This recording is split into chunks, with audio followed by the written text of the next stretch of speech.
man. So what? Tuesday night, this is a Mega Millions drawing night. And is it still at 1.1 billion or have they upped it? It's got to be more by, I would imagine, drawing time tonight. It's going to, because it was 1.1 billion when we were sitting here doing the show yesterday. So with the frenzy, what are they saying? Is it the third largest Mega Millions jackpot ever, or is it the third largest just lottery jackpot ever? What's the story on that? Do you guys know?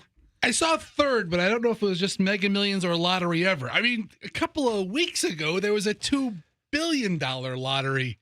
6 months ago? Did it hit? Oh, that's right. It did hit $2 billion. Yeah. Not 6 months ago. It was not far before Christmas time. I thought it was like, yeah, Andrew, what's the story? Looks like it's the third highest. Third highest ever as far as in the history? Mega Millions. Oh, third highest Mega Millions. Yeah, it looks like the fifth highest alt of all time. Yeah, I think you brought this up yesterday, and I noticed it over the weekend, that the billboards that have the kind of like the digital tote board of what these lotteries are up to, whether it's Powerball or whether it's Mega Millions, that they can't handle the 1.1 billion, so they just have 999, you know? So according to Mega Millions website, still at 1.1 billion. All right, so I was going to say, we have the technology to check that. Yeah.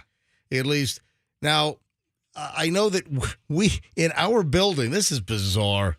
So I don't know who the hell our company uses to, like, you know, babysit our web usage over here, but they block porn sites and gambling sites, and we can't get on the Powerball website. And I have asked since we got here, since the reincarnation of the MJ Morning Show, which was October 5 of 2020, it's over 2 years now, I've been asking, can we get the company that decides, you know, how to police and nanny our web access, whoever they hire, can we get them to unblock the freaking Powerball website? Now, we can get to the Mega Millions website. Oh, but no. Powerball, bad. No Powerball. Mega Millions, okay. Powerball, gambling, bad. Well, Powerball, maybe the name. Maybe they don't like the name. Maybe they can. Oh, like that's pornographic or Yes. something? Mhm. Like power testicles? That's more like offensive. power It's not like nuggets? it's onlinebet.com, like, you know, one of those cheesy. Oh my God, I've heard the name Powerball for 25 years. I've never thought of super testicles. Yeah, power nuts. Dun, dun, dun. Morning. Here I come to save the day. What were you saying, Froggy? I was going to say, it's not like it's one of those, like, you know, when you see a boxer with a thing on his back that says onlinebet.com and it's some cheesy, like, bet site. It's Powerball website. You sort of need to go there. Power nuts! It's a new superhero. He's one of the Avengers. I'm going to crush you with my nuts! He needs a twin. Power nuts! Wow, I got all kinds of things going through my Oh, head. and you know who the nemesis would be? The Nutcracker. Oh. That'd be the nemesis of that superhero. Now, would that be one superhero, or would it be like a dynamic duo? I'm thinking a duo. Yeah. Two guys. Two nuts. All right. So sometimes you feel like a nut, sometimes you don't. Lefty, you take the right. You're a little lower than me. Dun-dun-dun. What color would his costume be? Oh. Depends, far. Depends on, I guess, the color of the skin. I guess Depends. you could have Caucasian, black, Asian. You know, you could have various, I guess. Elephant Tell- skin Wow. texture. All right, so 6:04 at the MJ Morning Show, just getting rolling here, but that bothers me. Hey, it's nice and cool in here today because it's cool outside. Yeah, it's Yeah. 50 degrees outside. Yeah, so it is cool in here. But you know what? That doesn't always hold true. Nope. We could have a nice cool day outside, and the studio is just, you know, like a pit of hell in here. Fester, did you make contact with the city of St. Petersburg? That traffic light was another nuisance this morning. Oh boy, did I. Do you have something to report? I mean, I have one step to report. Oh, jeez. Did you But- make contact with a Yes. human being on the phone? I've left 2 messages for the appropriate human being, Okay. and I have not received a call back yet. I'm sure I will today. Did you guys ever hear I don't know if it's true or not, but if you flash your brights at a certain amount of times, it'll change the light. You ever heard that? Have you ever heard that? No. What is Really? That's not true. I swear, it Sound used like- to be a thing. Yeah, that's like saying Bloody Mary 5 times in the mirror. If you, Or Candyman. What is it? Candyman? I right? tried it today. I was flashing my lights like crazy. I remember reading that if you flash your lights, Like there's a little sensor up top. And And that's how and like No, there's that's no, cars going by. No, there's no. Look it up. I'm telling you. I'm not All right. making it All up. right, Fester, go ahead and Google that unless the IT geniuses have that website blocked as well. I'm telling you, it's a All right. thing. All right, go. It is not a thing. I don't lie. If you flash your bright lights at a red traffic light, it's not going to turn it green. I'm pretty sure they used to. No, that is incorrect. That's totally. Oh, wait a sec. It's Look at that. well, they're asking the question. Hold on. Fester found a website called motorbiscuit.com. Sounds legit. Oh, Sounds yeah, because they think you're an emergency vehicle. What? Listen, will flashing your headlights make a red light turn green? Look how many posts. Unfortunately, no. Oh. If you come across a red light that uses camera detection, then you might think that rapidly flashing your car's high. Hold on, I gotta See, I wasn't far off. No, it's false. But I told you I heard it somewhere. No, it's not true at all. And Oh, I listen, was trying it this morning and it does not work.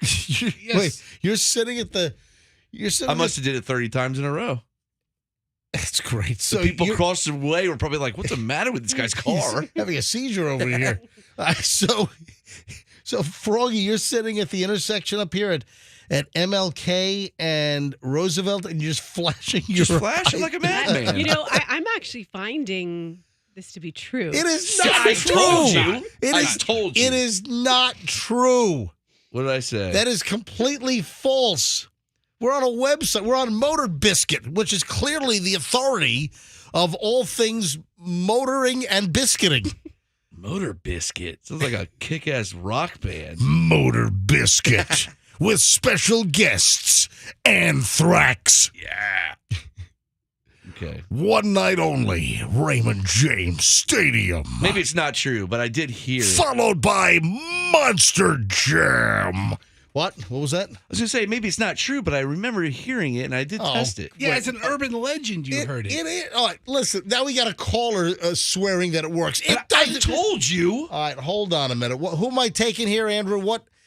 People are calling in about flashing your lights. Hey, Andrew, what? All right, Andrew, what line? No name on there. All right. So, hi, good morning. Who's this? Oh, William. Hey, William.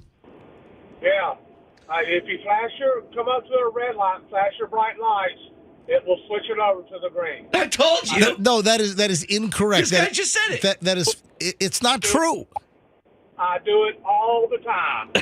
Well, because you're flashing your lights for 3 minutes and the light cycle has been completed. No.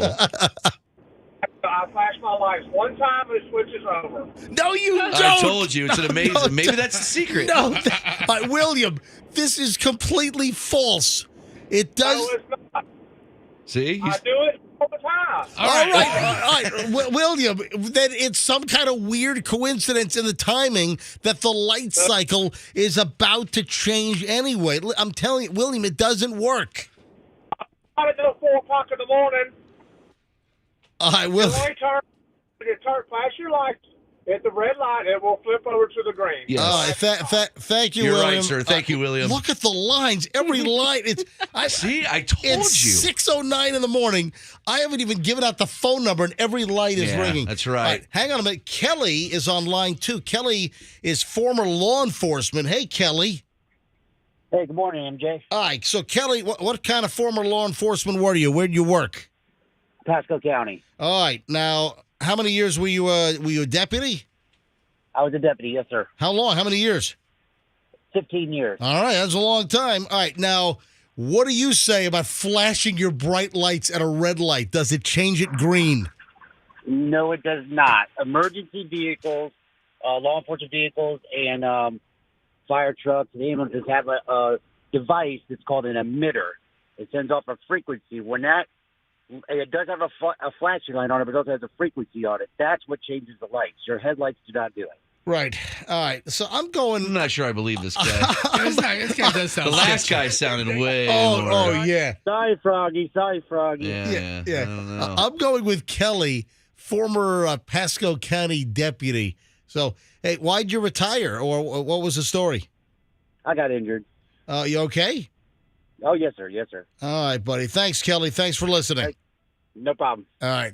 There you go. Froggy, it doesn't work. You can sit there like a moron, just flash your lights for, till eternity. How about you one of those emitters? That sounds That's what interesting. you need to find. Let's go on eBay and get one of those. Yeah, all right. Just getting rolling. And the reason why we brought this up, again, is we all travel the same way now.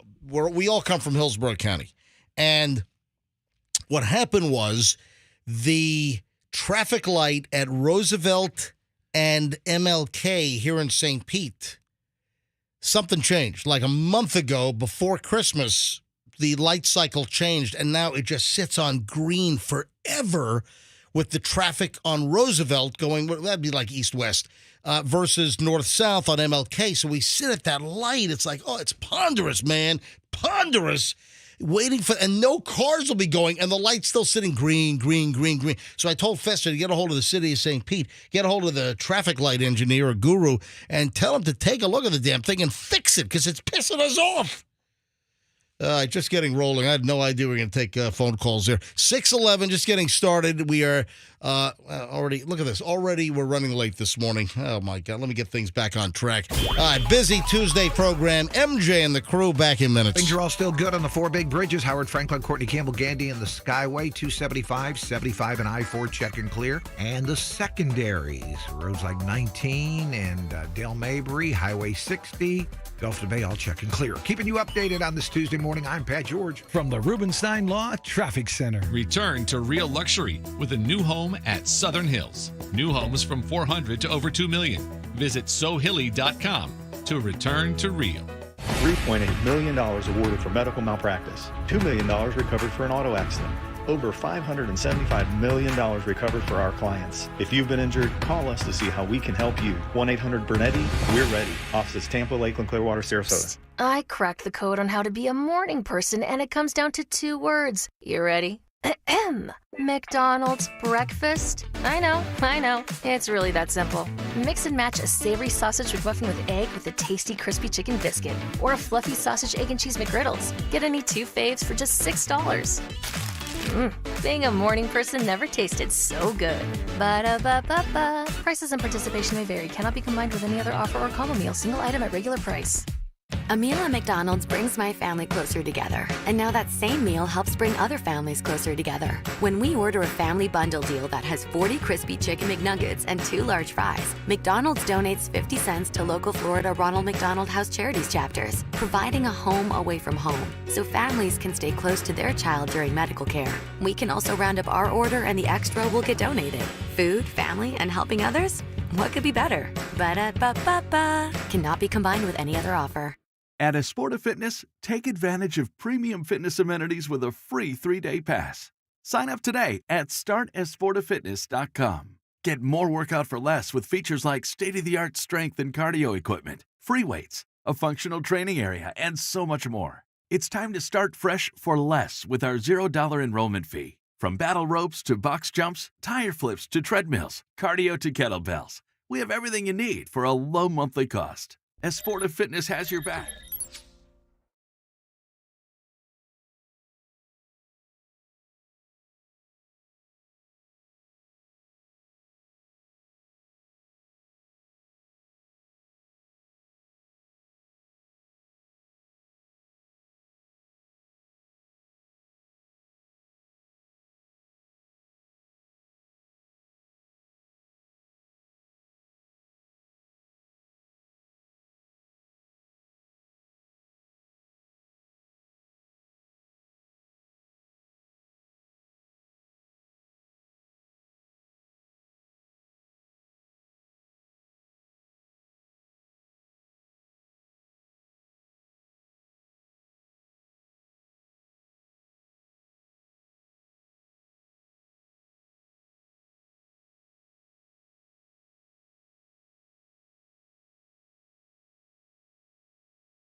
on Chloe's phone has just been initiated on her cell number, but she should not have her Verizon SIM card in.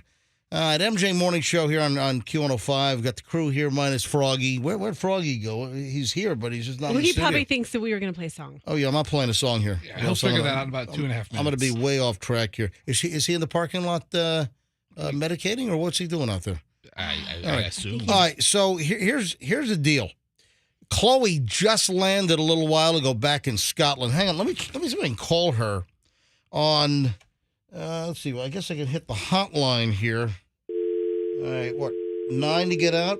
9, and then 011-44-7947. Okay. Oh, this whole long international phone number I got to call. See if this thing connects. Oh, there we go. That's good. That's positive. I'm getting the international ring. Yeah. Hello. Hey, sweetie. We're live on the air. You know, the morning show's on right now. Okay, I'm in a car with 6 other people. You're in a car with 6 other people? Well, hey, tell them your dad's on the radio and you're talking. All right. What? No. Hey, I just got a notification that a Verizon travel pass was initiated. Why? Where's your Verizon SIM card? Did you not see my text? I responded to you right away. No, I didn't see your text. What happened? I think maybe because I did the switch really close to the ground, so maybe my phone was already catching a signal and it just triggered it, so it automatically sent that message. Yeah, you can't let your phone get read by a cell tower. Okay, just call the company. All right. Okay, it was a mistake. Okay, because, hey, listen, travel pass is $10 a day. You realize that? Okay, I'll pay you back. No, I'll call Verizon and have them, give me a credit. So, you didn't change your SIM card out until you were, landing? Yeah, because I woke up, I was sleeping, and I didn't wake up until, we were literally, 1,000 feet. Well, also, you're supposed to turn your cell phone off. You're supposed to put your phone into airplane mode. I don't think I've ever done that, honestly. Oh, geez. All right. How was your flight? It was good. I couldn't sleep, though, for a lot of it because there was such bad turbulence. Oh, you guys had a bumpy flight? Very. It was scary. How long was the turbulence? Was it the whole damn flight crossing the Atlantic? No, it was maybe 3 hours in, maybe 2.5 hours in. But and then how long did the turbulence last? Oh, it had to be 2 hours. Are you serious? Now, how heavy was the turbulence? That's what it felt like. Pretty bad. I was scared. Felt like big dips? Yeah, just... Like if you were putting makeup on, would the lipstick be going exactly all over your face like an airplane? Yeah, and if I had a hot coffee. Do you speak jive?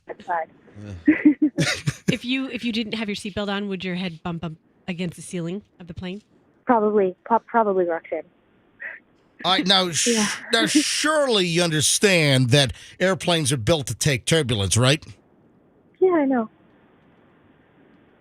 That's all? That's all? Yeah, still it's scary. Guys, come on. I set it up. I said, surely you know that you're not... Oh. Surely you can't be serious. No, don't call me Shirley. No, and don't call me Shirley. I'm tired of caught that one. All right, so now you're in your shuttle going back to St. Andrews, right? Yes. All right. Hey, were you on the ground when you changed your SIM card out? No, I think I was literally, we were about to land.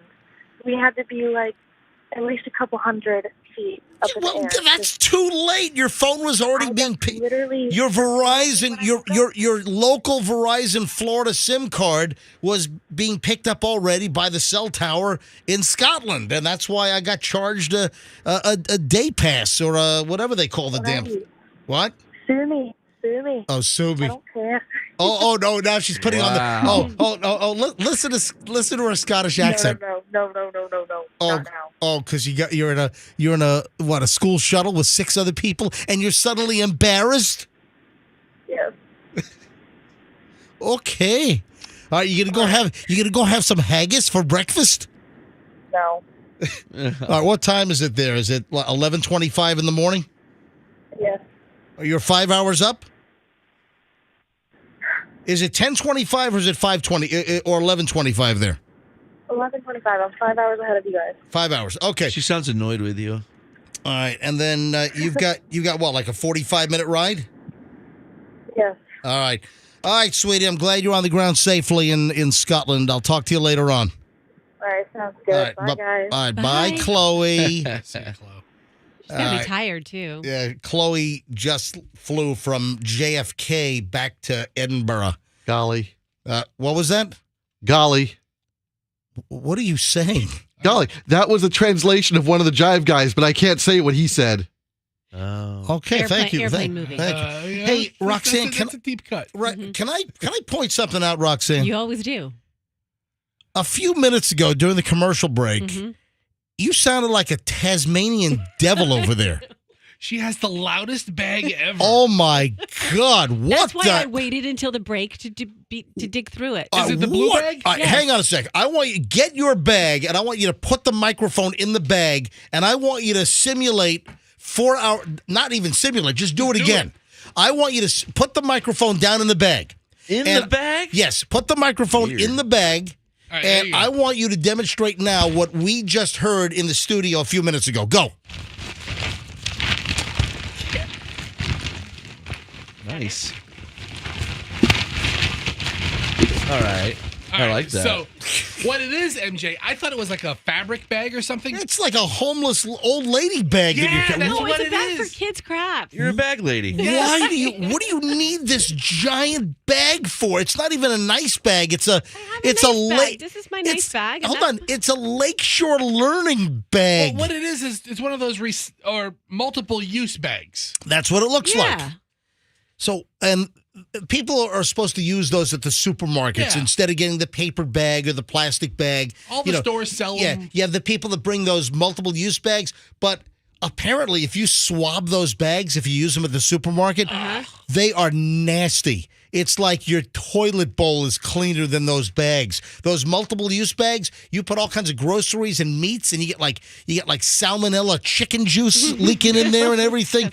Those bags are nasty. I'm telling you, you're better off licking the escalator handrail coming down from Airside A at Tampa International down to baggage. You're better off licking that than probably touching one of those multiple use grocery bags that people think they're being all environmentally conscious about. Maybe I'll just bring a toilet for my groceries like you mentioned. Yeah, there you go. Drag a Kohler toilet in and just fill the toilet bowl up with your groceries. Put your produce right in there. Yeah. You know what? It's probably cleaner than those multiple use bags. You think I'm kidding? Hey, Fester. Yes. Go to the Googles. All right. Go to the Googles and type in how filthy are multiple use supermarket bags. I'm telling you right now, a whole slew of stories will come up. They are nasty. They're like the equivalent of like a cow butt. I'm telling you. Maybe I'll bring dirtier. a cow butt. Yeah. Look at this. First thing that comes up, if reusable bags aren't sanitized properly, what do you got to take them to the dry cleaner? I'm reading this verbatim from the webs. If reusable bags aren't sanitized properly after each use, they can harbor dangerous viruses and bacteria. Ew. Microbiologists have found E. coli, salmonella, fecal coliform, and other harmful bacteria All right, I'm back to plastic. in reusable bags. What is coliform? Screw the environment. Yeah, for real. Hold on. It's not coliform. Those little things, do they still have those? What did you just say? Coliform. Fecal coliform. What is coliform? It's the second half it's a of fecal. bacteria. It's a coliform is a type of bacteria. You know what the fecal part is, right? Yeah. Okay, so it's in that family. Okay. Right. So, and I didn't, but you said coliform. I mean, she's asking, lady science questions here just to distract us from the filthiness of this bag. Did you just say? Hold on. Did you just say lady science questions? Lady scientist questions. What? Because she's a lady scientist. That's her. Okay. That's her. Yeah. It's not the whole gender. Now, do you use the reusable bags at the supermarket, No, Rox? I never have. Yeah. Do I strike you as that type? No, not necessarily. She just gets this one free bag from some learning Yeah, center, I and got she's some been yeah. clapping onto it like some homeless lady. Listen to this. Listen, if we go down the list, so Fess, what did you type in exactly? How dirty? I typed in how dirty are multiple use grocery bags. All right, look at this. I'm just going to go right down the actual search entry return here. Listen to this. So the first one was what I just read. Then next headline is, ooh, EWW, comma, reusable grocery bags, germs can make you sick. That's from USA Today. Go back to that. Hang on. Click on that story, unless they got it behind a paywall now. That's from January 6th of 2014. USA Today. Jamie Norton considers himself an early adopter of reusable shopping bags, keeping them in the trunk of his car so they're on hand whenever he stops for groceries. But washing the bags wasn't part of his routine. It gets too dirty. I just talk it. He says, if it gets too dirty, I just toss it out. Norton, 61. He's not even alive now. Oh, maybe he is. This is 2014. 8 years ago. So he's 68 now. He said as he walked out of Jensen's grocery store here with one of his bags full of food, I have never washed a reusable bag. Research shows that the vast majority of shoppers like Norton, a 2011 study from scientists at the University of Arizona and Loma Linda University, that's California, found only 3% of shoppers with multiple-use bags said they regularly wash them. The same study found bacteria in 99% of the bags tested. Half carried coliform bacteria.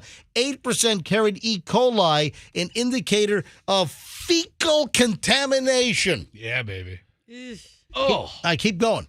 This is a USA Today article from 2014, 9 years ago already.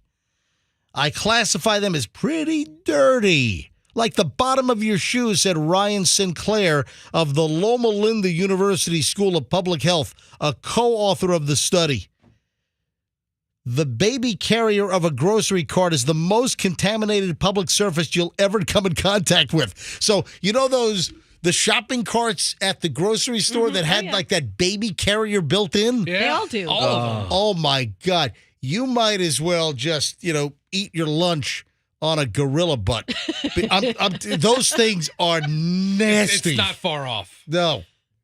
Anyway, how did we get here? Roxanne's Russell-y bag. Oh, because Roxanne has her Lakeshore Learning reusable bag, which is probably dirtier than a toilet at a bus station downtown. The way, the people at Lakeshore Learning are going to be so happy because when I went in there, they listened to the show. No, they're going to be horrified because they thought they were doing society a favor by offering you reusable bags. All right, so did you find what the hell were you digging for in your bag making a racket? I have some of my kids' toys or crafts or whatever things they do in there. Why are you bringing your kids' crafts to a radio show at 6 o'clock in the morning? Can I ask that question? It's just it's an all-purpose bag. Stuff got accumulated in it over Christmas. Is there a poopy diaper in there? No, there is not. It's like a Roxanne catch-all. I mean, everything just kind of. It's like your walking portable junk drawer. Yeah, that's what I'm thinking. Is that what it is? Yes. It's overflow. So what the hell were you digging for in there? I have a separate makeup bag in there, but then it had opened up, and so one of my under-eye concealer had fallen to the bottom. So that's what I was digging for, and I found it. To get rid of your horrific crow's feet? Yeah. Yeah, she has to conceal not crow's feet, under-eye bags. Oh, under-eye It's all bags. those big recyclable bags she has under her eyes.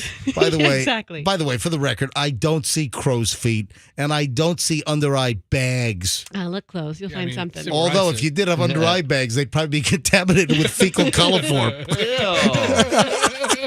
Can you get pink eye from that? We've done research on Roxanne's eye bags. 6:34 at the MJ Morning Show. This is Q105. Let's do early morons in the news next. Yes!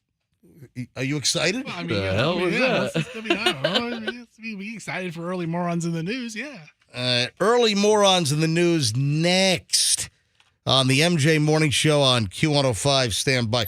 Hey.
Now let's hit up some morons of the news here on the MJ Morning Show on Q105 643.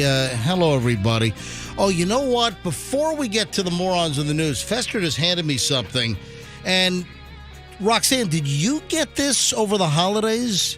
I guess I did. Because this letter that's handwritten and then there's a drawing on the back? It's kind of funny that you were talking about my junky bag here because that's where I found it. I found it in my junk mail bag right here. Wait a minute. Yes. Who was it addressed to? MJ Morning Show. And so do you collect all the MJ Morning Show mail? Not customarily, So no. why do you have it? I don't know. It just ended up in my bag. So you don't even know it ends up in your bag? It must have been. This is what I picture. Someone must have put some mail on top of my stuff, and then I just slid it into that bag because I found it last night. And when was it postmarked? When did it arrive? Where's the envelope? Can you hand me the envelope? Yes. Yeah, just hand me the envelope right over here. Here, go over here. All right, hang on a minute. Fester's handing me an envelope. We got a letter from a listener. Is there a they sent it to corporate headquarters. Oh, wait a sec.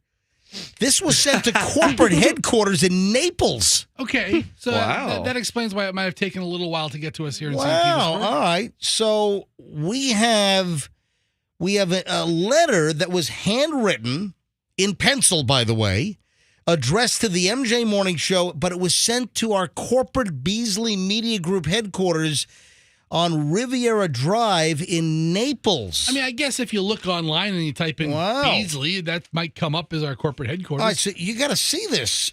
We have, and hopefully this individual's listening. Well, guess what? She listens to Morons in the News. Well, that's why I'm doing it, because Fester just pointed it out to me, and that's why I said, hey, before we get to Morons in the News, in fact, I might have to push the segment to the next segment, but I wanted to share this because it's so delightful. It's so sweet. It's so cute. We got an email apparently over the holidays that somehow mysteriously ended up in Roxanne's bag. Well, she has no idea how it got there. Nope, no traceability. And it says, Dear MJ and his crew, my name is Celine, and I'm in 5th grade. I drew you guys because I want to show my appreciation for all that you guys do. I especially love Morons in the News because it makes me laugh if I need it. I always watch your show while I'm getting ready for school. Yeah, she's on MJTV. She must be watching MJTV right now. Hey, Celine, I'm looking in the camera. Hey, Celine? Hello, Celine, are you there? Well, Hello? she's not going to answer back. Hello? Oh, she Are you is. saying hello? Hello, Celine. Celine, are you watching MJTV right now? Celine, I've got your letter, and I'm going to show the drawing that you drew to all those watching MJTV. How old is this person? She's in 5th grade. It says 5th grade. So good drawing. 5th Yeah, for grade real. makes you what, 9? No, 10? 11. Makes you 11. Hold on, how old? Yeah, Well, I don't know. Yeah, 11? That's when your birthday is. All right. So she loves Morons in the News. I love your show. She watches when she's getting ready for school. Let me pick it up here. I think you should keep. I love your show, and I think you should keep doing it. This was with the whole contract situation, which, by the way, I did over break, like 2 days before the end of the year. I did verbally agree with Ron, our new general manager. I agreed to re-sign the contract. And then I finally dropped off my signed contract yesterday. So I dropped that off at the office. Congratulations. So I've extended for a year. I've just extended 1 year. Before you know it, it's like renegotiation time again. You know, late summer is when renegotiation would start again if they want to have us back. Remember the old days when you re-signed and you made us chant in the studio 4 more years, 4 more years. He was so excited. I was like, wow, must have been a good 4 contract. more years. 4 more years. And you signed this one, you're like, yeah, I guess. One more year. So they got 11 and a half months left. Radio's not quite what it used to be for talent. It's just not quite what it used to be. Anyway, so she wants us to keep doing the show. Well, good news. I'm here for at least the rest of the year. But who knows? Because you can sign a contract, they can blow you out 2 weeks later. Yeah, that don't matter, really. You've seen that before. Yeah. All right. So I love your show. I think you should keep doing it. The funniest thing was about 2 or 3 days ago, You told us that a police chief broke into someone's house. Oh, remember that? Vaguely, but No, yeah. that was a Morons in the News story that we did just before we went on Christmas break. And a police chief was busted for burglary. What a schmuck. What else? Scandal. Then she writes scandalous. She's right. with an exclamation point. Anyways, love your show. I would love it if you guys wrote me back. If you can write me back, mail it to, and then her address is here. Oh, she's in Wesley Chapel, and her name is Celine. And then Celine drew this picture, the MJ Morning Show, picture of me, Froggy, Fester, and Roxanne. And it is pretty good. I'm going to hold it up to the camera right now. And I want to point something out. Yeah. I mean, the eyes are quite good. They're very representative of all of us. Am I wearing a duty hat? We took a staff photo, kind of a joke photo, where I'm smoking a cigar and MJ's kind of has his arms on his hips. That's what it is. And you have like a sling on because of all of your stupid stunts in the studio, and you have like something on your head. Yeah. And then Roxanne's giving us a glare. Celine, if you're listening right now, can you call us? That was Ted's idea, by the way. Celine, if you are listening, call us quickly, 800-990-1047. I'd like to say hi. So Celine, the fifth grader, who wrote us this lovely letter and then drew this caricature of the crew, which I'm going to show to the camera here in a minute. Celine, if you're listening right now, call us at 800-990-1047.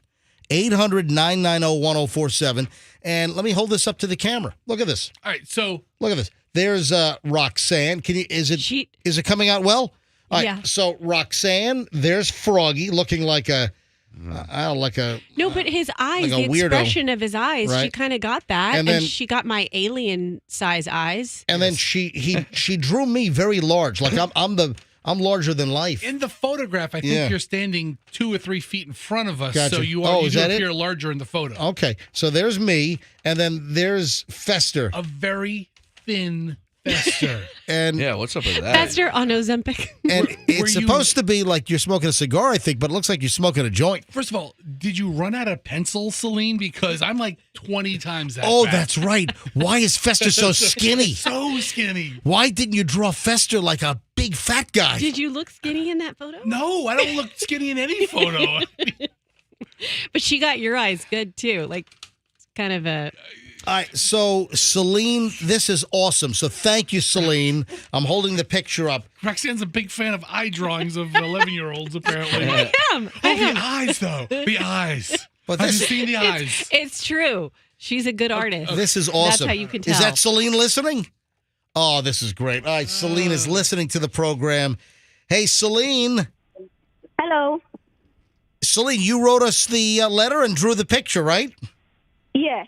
Why is Fester so skinny? I don't know because I guess that's just the way he looks when I see him when I'm watching NJTV. Oh, okay. So There you only you see go. him from the Yeah. neck up. Hey, Celine, your letter was delightful. Your little drawing of the crew is fantastic. So you're in fifth grade. What school do you go to? I go to InPrep. In crap? That's Yeah, Innovation Prep. In prep. I Oh, thought, my I thought you gosh. said you're in crap. I'm like, what? What kind of crap are you in? Oh, my God. What an Gotcha. awful name for a school. In prep? In prep. That's a No, great name for a that's school. okay. Yeah. That's a great name. Oh, Anyway, Celine, I read your letter, so I didn't get to Morons in the News. So I'm going to do Morons in the News the minute we get back from break, okay? Okay. But Celine, thanks so much for listening to the show. Yeah, you're so welcome. all right, we're going to send you some fun stuff back. Yeah, we're going to send you some swagger. So we'll figure out. We're going to send you a package to your address, okay? Okay, thank you so much. All right, Celine, thanks for listening. Oh, you're welcome. All right, bye-bye. Look, what a delightful young lady. A fifth grader. Yeah, in fifth grade. I legit thought she said she went to InCrap. That's what I thought she said. I'm sorry, Celine. You're a smart All right. kid, but wow. Hold on, folks. We'll do early Morons in the News dedicated to Celine next on the MJ Morning Show Q105.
7:01 at the MJ Morning Show and the early Morons in the news. And Celine, this is for you. And Celine, we appreciate listening. Hey, if you're just tuning in now, we read a lovely letter that arrived over to the holidays from Celine, a fifth grade listener up in Wesley Chapel. Now, I'm the only one in the studio here. I don't know where the hell the crew goes. There's no Roxanne. There's no Froggy. There's no Fester. All right, early Morons in the news. Let's go. No particular order. And Froggy, you're the first one back. Welcome. It's funny you're in here alone. No, it's not funny because I've asked you guys to make sure you're back. Well, I was first back. 4 arrests. What is this? 4 people arrested after terrorizing an elderly woman with clown masks during a home burglary. This is like some, some robbery movie. What movies pop into your head where they wear goofy masks? I'm thinking Scream. Scream from long ago. No, robbery movies. More recently, like Money Heist. Point Break. Of course. Point Break, where they're wearing the presidents, right? Yes. So that was the one I was thinking of. So Point Break, they wear masks, and they're like character masks. What are the Batman movies? Didn't they wear masks in one of the Batman movies? Yeah, Joker's guys. In The Dark Knight. Yeah, remember where they backed up the truck to the bank? There's a shootout scene in the bank. And then in that other movie, they were nuns. Remember the weird nun mask? Yeah, there you go. So what was that? That was Town? The Town. Yeah. Oh, yeah, that's right. The Town. And this is terrible. So it's bad enough you have a home invasion burglary, and then you're wearing clown masks? Was it a couple years ago when the whole clown thing was happening, where there was clowns trying to scare people? Kids would dress up as a clown with a knife? No, that's right. There was a whole thing. When was that? How long ago was that? You're right. Before we were back on the air. It was. You're right. I might have been in New York when that happened because I remember I talked about that. There was a rash of clown scaring. Scary clown people, and they'd show up in people's backyards, just like holding in. That's right. Hey, Fester, go to Google. Or they'll walk out in front of your car and just stand in front of your car. Fester, go to Google and type in scary clown sightings. Ugh. I'm sure that. And when was it? Was it like 2016, 2017? Probably. That's right. Oh, look at this. Right. Mike, there's a Wikipedia entry for this. Oh, my gosh. The 2016 clown sightings is a Wikipedia entry. It was a big deal. All right, let me read this. Hold on. The 2016 clown sightings were reports of people disguised as evil clowns in incongruous settings, such as near forests and schools. The incidents were reported in the United States, Canada, and subsequently in other countries and territories starting during August 2016. The sightings were first reported in Green Bay, Wisconsin, in what turned out to be a marketing stunt for a horror film. Oh, really? The phenomenon later spread to many other cities in the United States. By mid-October 2016, clown sightings and attacks had been reported in nearly all U.S. states, 9 out of 13 provinces and territories in Canada. Oh, my gosh. And 18 other countries. It's a real issue. Yeah. Prior to the spate of incidents in 2016, numerous sightings of people dressed as clowns in odd or incongruous settings have occurred throughout the world since 2013. The proliferation of videos and images of these precursor sightings spread through social media posts and viral sharing of the conduct. Oh, there's tons of YouTube videos of people filming them being like, what's going on? Roxanne, what were you saying in the middle of my sentence? Yeah, she just steamrolled you. Yeah, because 2 times you said incongruous. I don't know what I say incongruous. And she ran over you like a snowcat. It would be incongruous. Well, I think that sounds really elitist and weird. Oh, jeez. Fester, can you go ahead and copy that. Copy the word. Go to m-w.com. Jesus. All right. Go to. I think you're right now that I looked at it. Yeah. So you're correcting me with the wrong information and blurting into the middle of a sentence. All right, Fester, go type that in. Go ahead and paste it. Now go. That was awesome. Bring up the M-W talking dictionary. Yep. Go ahead. Incongruous. Thank you. Well, I'm going to continue to say incongruous. All right, so you're correcting me, and you're incongruous. So the word is pronounced incongruous. Exactly how I said it. She wanted to correct you. She couldn't even wait. So you just stop speaking. God. This show is very incongruous right now. All right, so let me go back to the original story. Definition A, not harmonious. This is out of Orange County. Yeah. This is out of, in the Orlando area. 4 people arrested after breaking into an elderly woman's home and wearing clown masks early last month.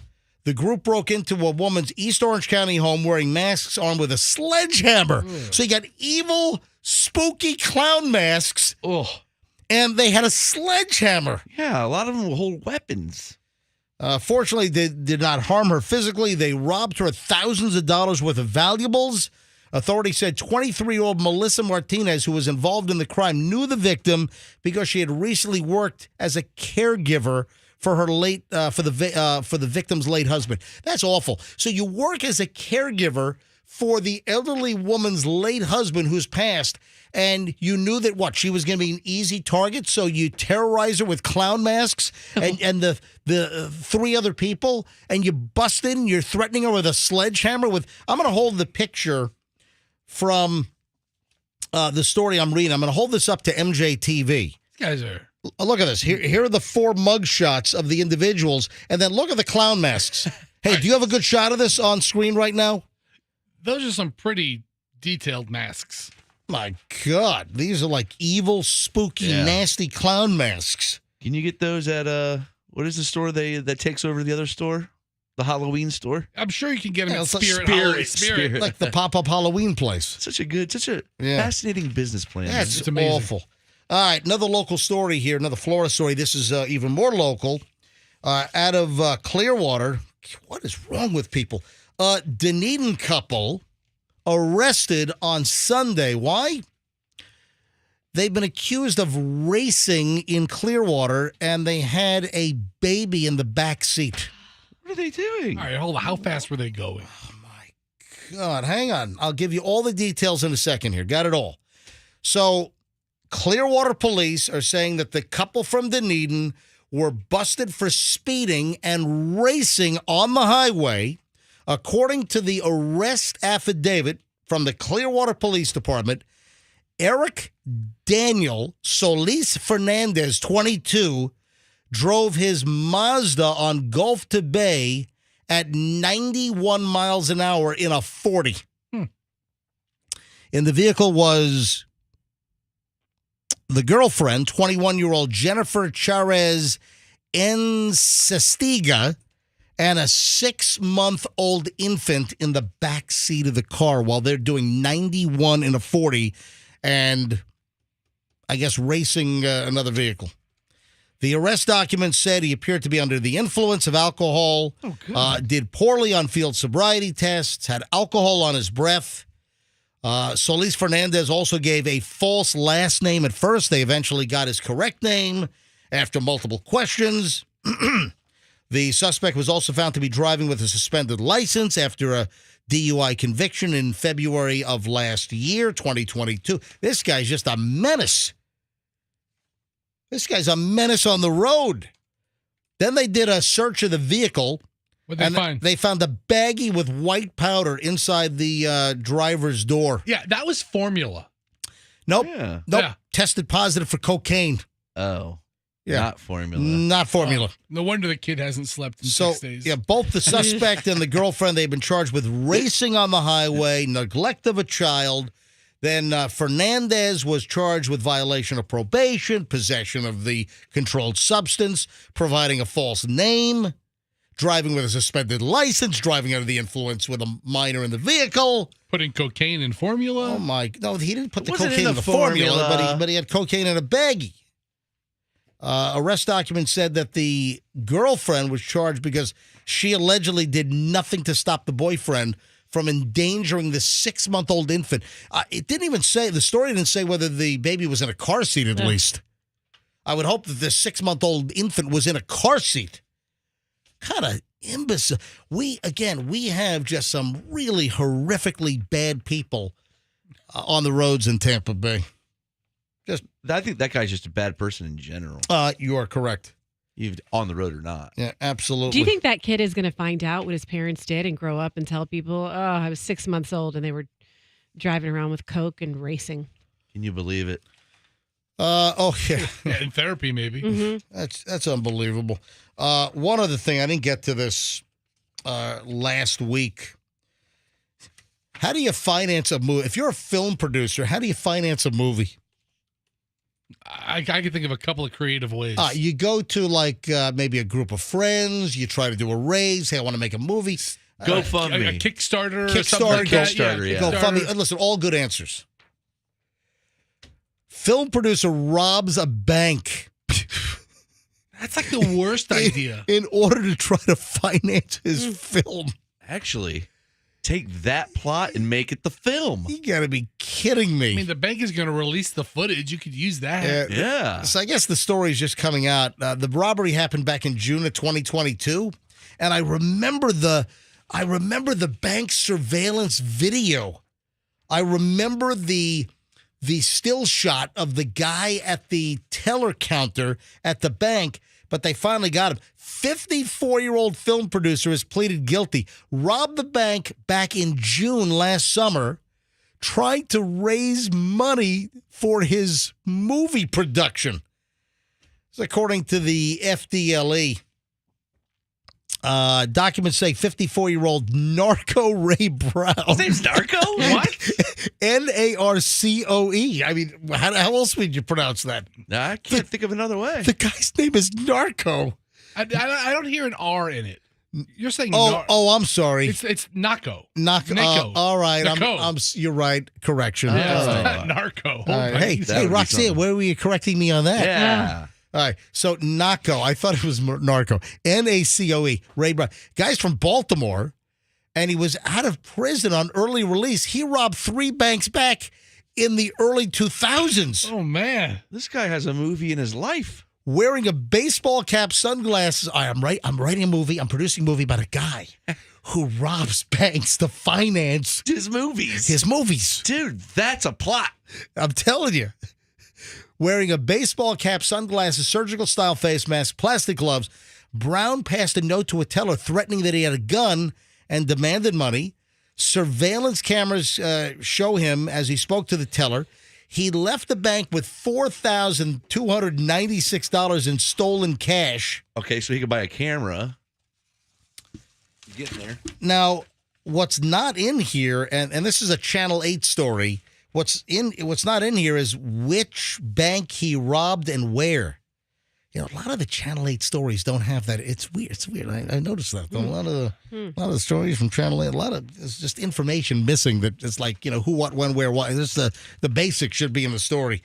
But anyway, I just was intrigued because you're a movie producer. This is a plot. Do you think when he was holding them up, he was like making them listen to his elevator pitch while they were loading the bags with yeah, maybe with money? so. Hey, I want to do one other thing. When we get back, we'll start the long chunk of the MJ Morning Show. There's a little collection of people behaving badly on New Year's. And I got like a trifecta of stories of people in trouble with the police because of the partying that they did and actions that they did regarding New Year's Eve and police interaction. So hold on. We'll get to that next and a whole lot more. Oh, breakfast cereals. Women should not take men seriously if they eat these breakfast cereals.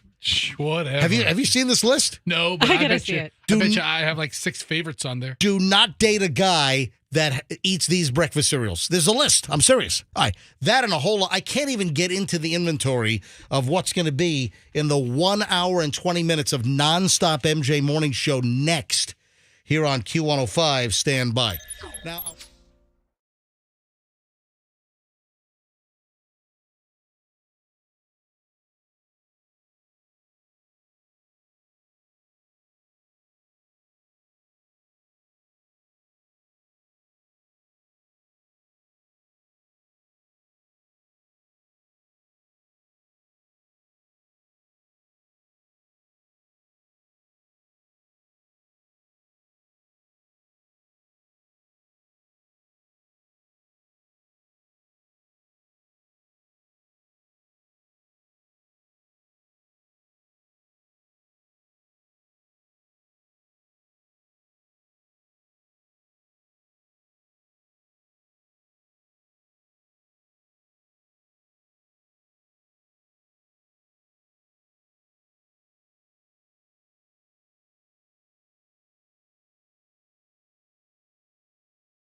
We're at the MJ Morning Show, and right here, right now, we start the long chunk, the long segment. We go, and right now, we start an hour and 20 minutes nonstop. No interruptions, no music, no commercials.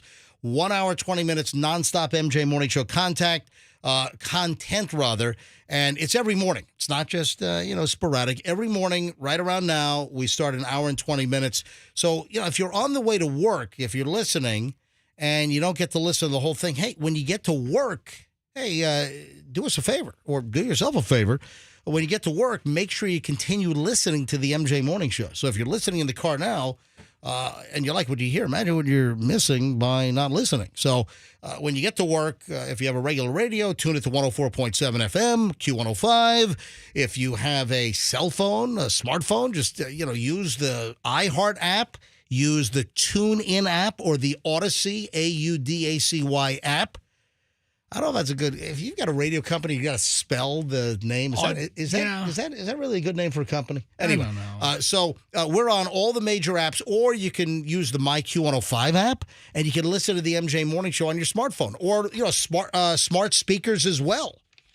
So, all right, I have just a little collection, and I've had these in the pile. I just didn't get to them. And these were idiots. And some of the stories have come out. New information has come out about, dopes over the holidays and interactions they've had with law enforcement. And, these are things you probably just don't want to do to law enforcement. One of them was a guy on the other side of the state, Titusville, the Cocoa area. Guy was arrested on New Year's Day.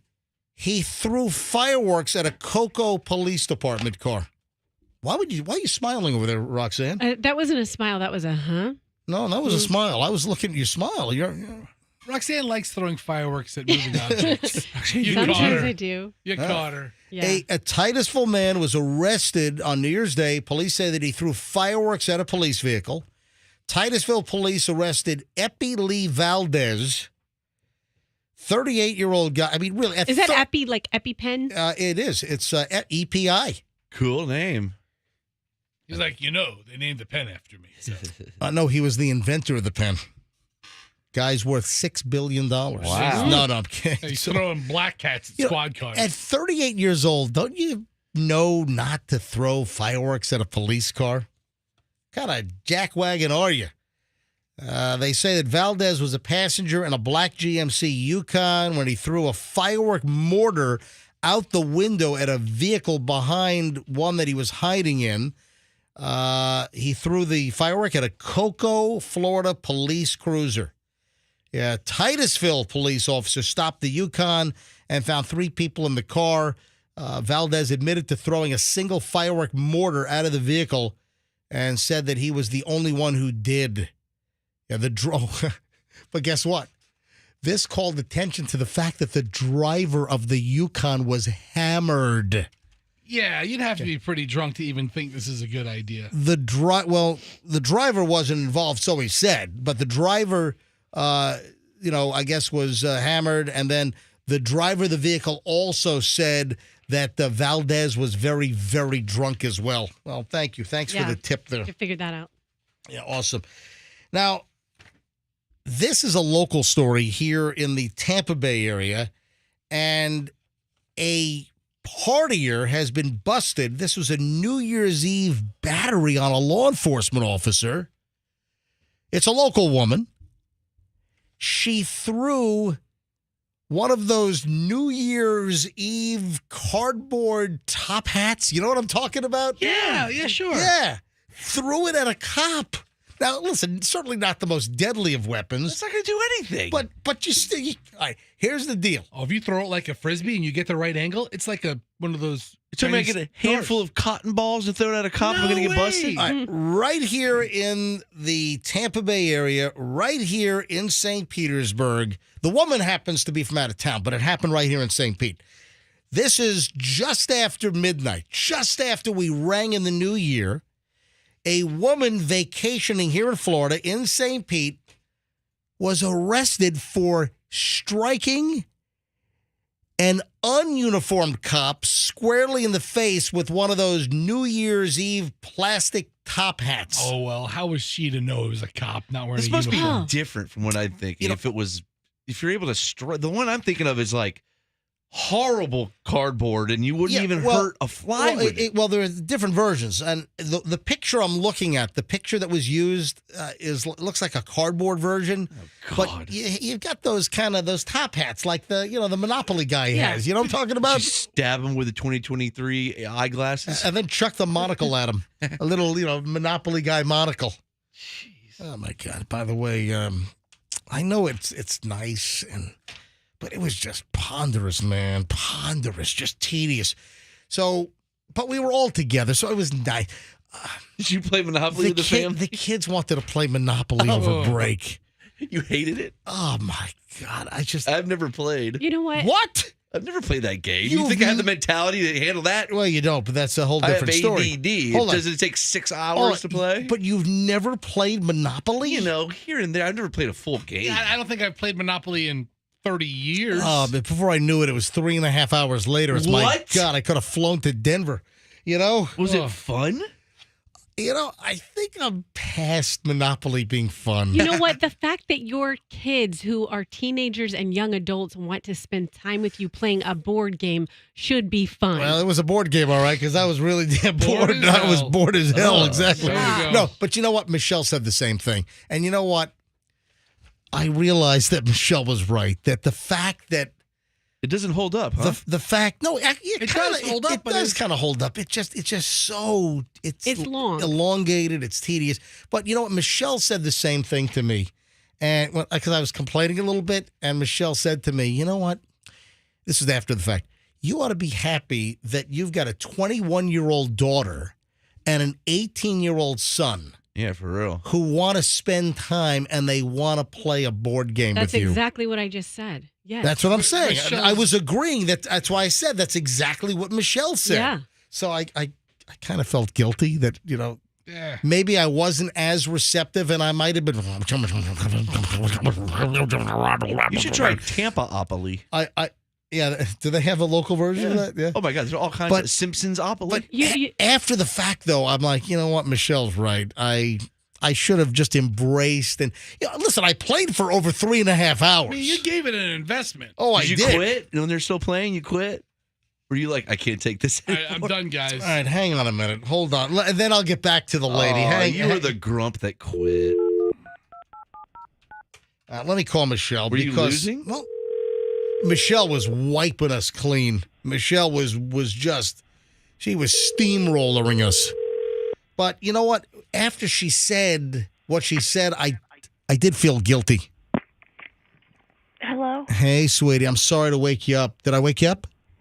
A little bit. All right, 7:32. Wake up. Mm-hmm. Hey, are you listening to what we're talking about? Yep. What am I talking about? That I told you should be happy your kids want to play games with you instead of just sit in their rooms or sit on their phones. Or going out drinking. Yeah, or be at a bar. Yeah. That's where they should be. Yeah. Using fake IDs. Well, I guess Chloe's 21 now. Yeah, she retired her fake ID. Oh, you know what? Chloe, we didn't get a chance to do it. Chloe wants to ditch her underage driver's license because, I'm sorry, in Florida it's a driver license, not a driver's license. But Chloe has the old, she's got the ID, the under 21 ID, where it's not horizontal, it's vertical. And then there's that is it like a red bar that says under 21 until a certain date? No, I don't even know. Yeah, I think that's on there. And before going back, she wanted to get a real ID, but we didn't have time to go to DMV and get like her adult version driver's license. So, no, but you're right. And you know what? When you said that to me, when I was kind of mumbling and grumbling about like nearly a 4-hour Monopoly game. Who decided to play this? Oh, my God. We end it now. Well, let's just stop. You're winning, Michelle. It's fine. It's fine. Who are you imitating? You. Yes, okay. What a terrible game player you are. That's a dead ringer of everything MJ would have said. This is a terrible game. Who decided this? You know what, Michelle? I've got an idea for you. What Depression-era cretin drew this thing out on a napkin in Atlantic City? What were you? Were you the thimble? The thimble. I was the race car. Oh no, very. Yeah, but also we had some newfangled version where they have the new game pieces. Oh, and this is the mystery. We don't know where this game came from. Yeah. So, Michelle, this is bizarre. This version of Monopoly, the actual box, in our house, we have no idea where it came from. In fact, the Waterworks card was all chewed up. It looked like by a dog. Whoa. And somebody had done a handwritten version of Waterworks, and it's none of our handwriting. We have no idea where this damn board game came Whoa, from. creepy. Did you ever host like a game night at the house? Or people, I mean, it sounds like things that, you know. This is a mystery. We have no idea. Monopoly was Julian's favorite board game, and then I remembered we had a copy of it that got ruined by like the water issue we had. It like got flooded out or whatever. So I know I bought him a new one, but not this one. Like I would have bought the standard one. I just have no idea, and I don't recall ever like having one of the dogs chew a card or anything. Yeah, it's just weird. All right, Michelle, go back to bed. Thanks for picking up. Listen, wait, I got to tell Michelle an idea. Okay. So for Christmas, for holiday, next year, get your family, the kids will be surprised. They'll love it. It's a personalized Monopoly game. So like on the board, it says Schnittopoly. And oh my God, that is the worst name for a game ever. Awesome. And then you terrible. personalize. Everything is like where MJ grew up, where you grew up. It's like moments in time. You personalize it to your, milestones terrible. and streets you lived on. Yes.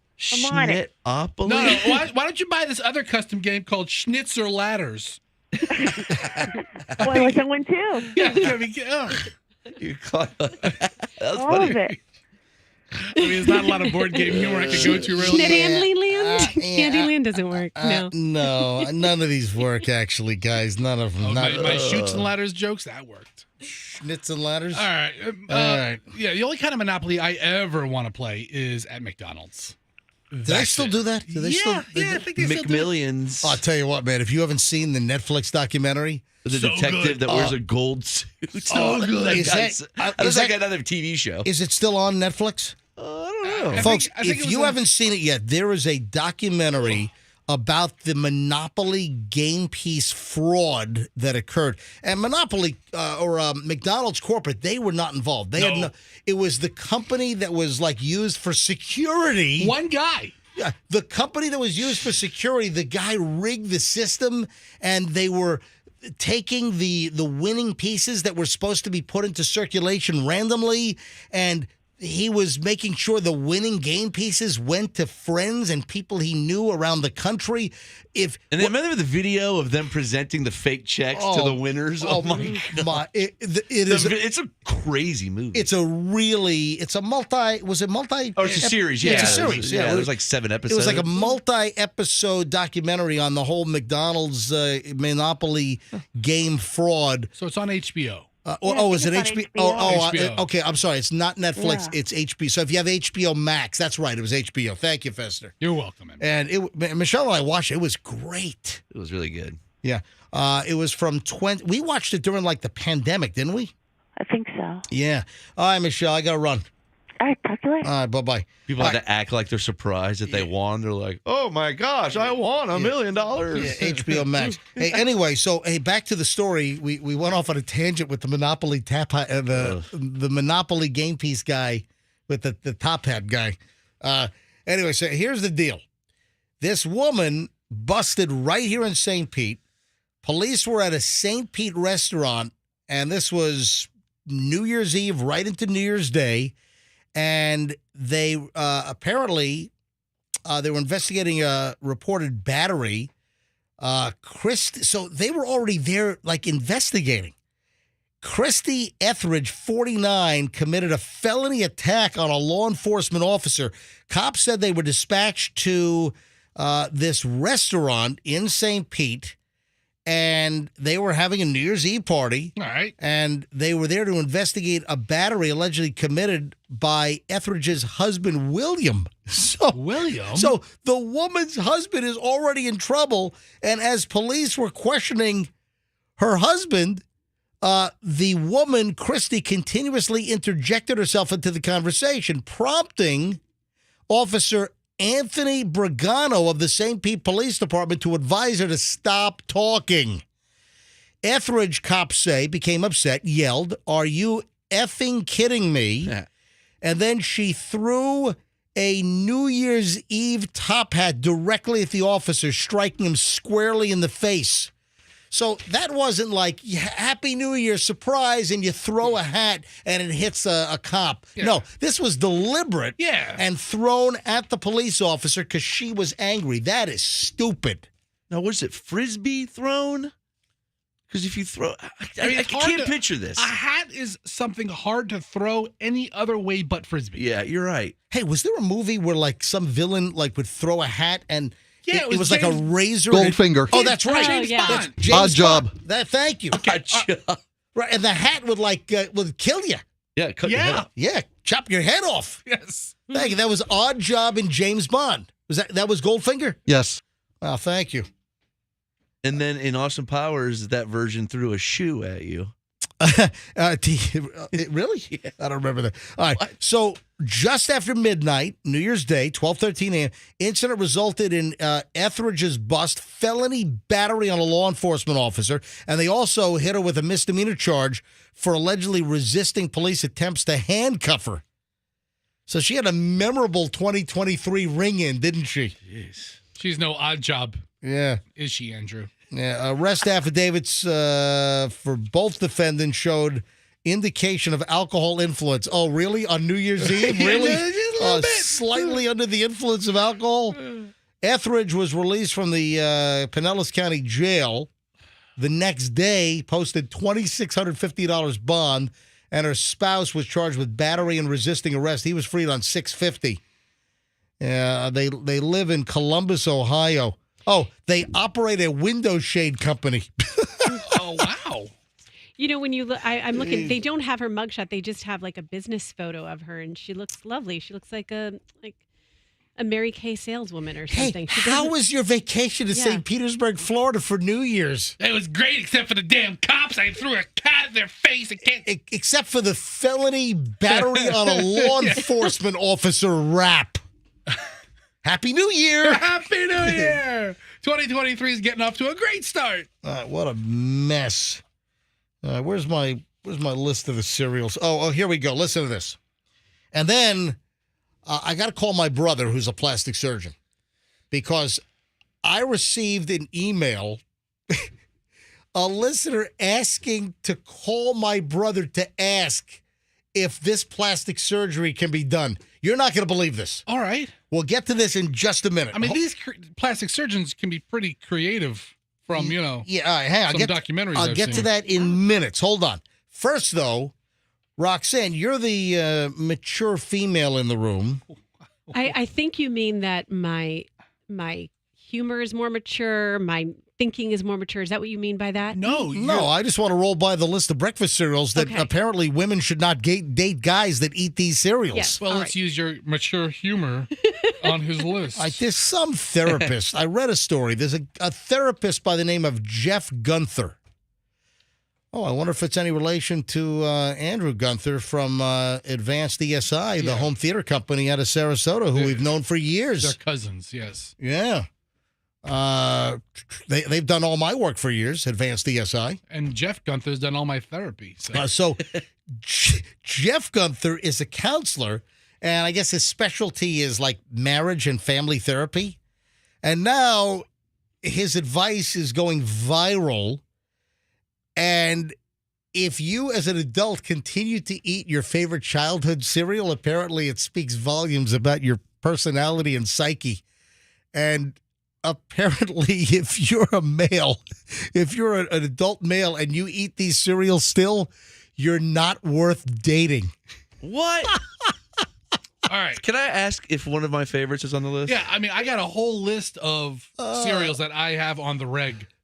Are you ready for this? Is Fruity Pebbles on the list? Y'all ready for this? I love Fruity Pebbles. If adult men are still eating Lucky Charms, dude, I have a box of Lucky Charms at the house right now. Stay away. Come on. Run. Don't walk. Run if you're a woman and the guy you're dating is still eating Lucky. They're magically delicious. What if they just eat the marshmallows and they pick the marshmallows out? That's even worse. And just eat a bowl of the colorful. That's what I did. Yeah. I did that when I was 7. I would have a whole bowl of marshmallows and I'd throw the oat cereal away. And I would just have pink hearts, green clovers, blue moons. All right, so one of the greatest advances in civilization is how they amazingly make the unicorn marshmallow. That's crazy. That's new, though, right? I don't think they had that when I was a kid. And this year, the new marshmallow is like a diamond. How do I know? I have a box of it at the house right now. This guy's nuts. Don't tell me Captain Crunch is on that list. Berries. All right, now another one is Trix. Oh, the cereal for kids. Yeah, so if you Trix are for kids. It's literally their slogan. Oh, silly rabbit. Tricks are for kids. It's not for rabbits. So he says that if you like Trix, that the adult male could be totally chaotic in any kind of romantic relationship. What if he just has a sweet tooth? Oh, what about da-da-da-da-da? Dude. Cinnamon Toast Crunch. That is cool. Look at that. Yeah, I think Doug eats that. Yeah, Cinnamon Toast Crunch and Lucky Charms are both General Mills products. So, like when the supermarket has General Mills on sale, I get one Cinnamon Toast Crunch, one Lucky Charms. You mix them? Cinnamon Toast Crunch. No, I don't mix them in the same bowl. You ever tried that, though? Cinnamon Toast Charms? No. Most child molesters like Cinnamon Toast Crunch. No, I'm kidding. I'm just the characters for Cinnamon Toast Crunch. They're all three of them are pedos. So Cinnamon Toast Crunch, actually, if you liked it in your youth and then you continue to eat it as an adult, actually you have a refined taste, and it shows that you might be worthy. Get out of here, really? I don't believe any of this. Yeah, this guy's Yeah. How about Cookie Crisp? Yeah, but then I want to know about like Fruity Pebbles. I love Fruity Pebbles. Or they're great. Frosted Flakes. Exactly. That was my dad's go-to cereal Honey growing up. Smacks. I tell you what, I used to pour additional sugar on Frosted Flakes. Yeah. I'm a Captain Crunch is always my number one. Not Crunch Berries, straight little golden Captain Crunch pillows. it messes with their mouth, doesn't it? Oh, that's roof. It does. That's It does. It's Yeah. called roof rip. What is that? It is. You gotta So get they it. gotta change the texture. Yeah, Captain Crunch gives you roof rip, and that's where the texture. It's like sandpaper, man.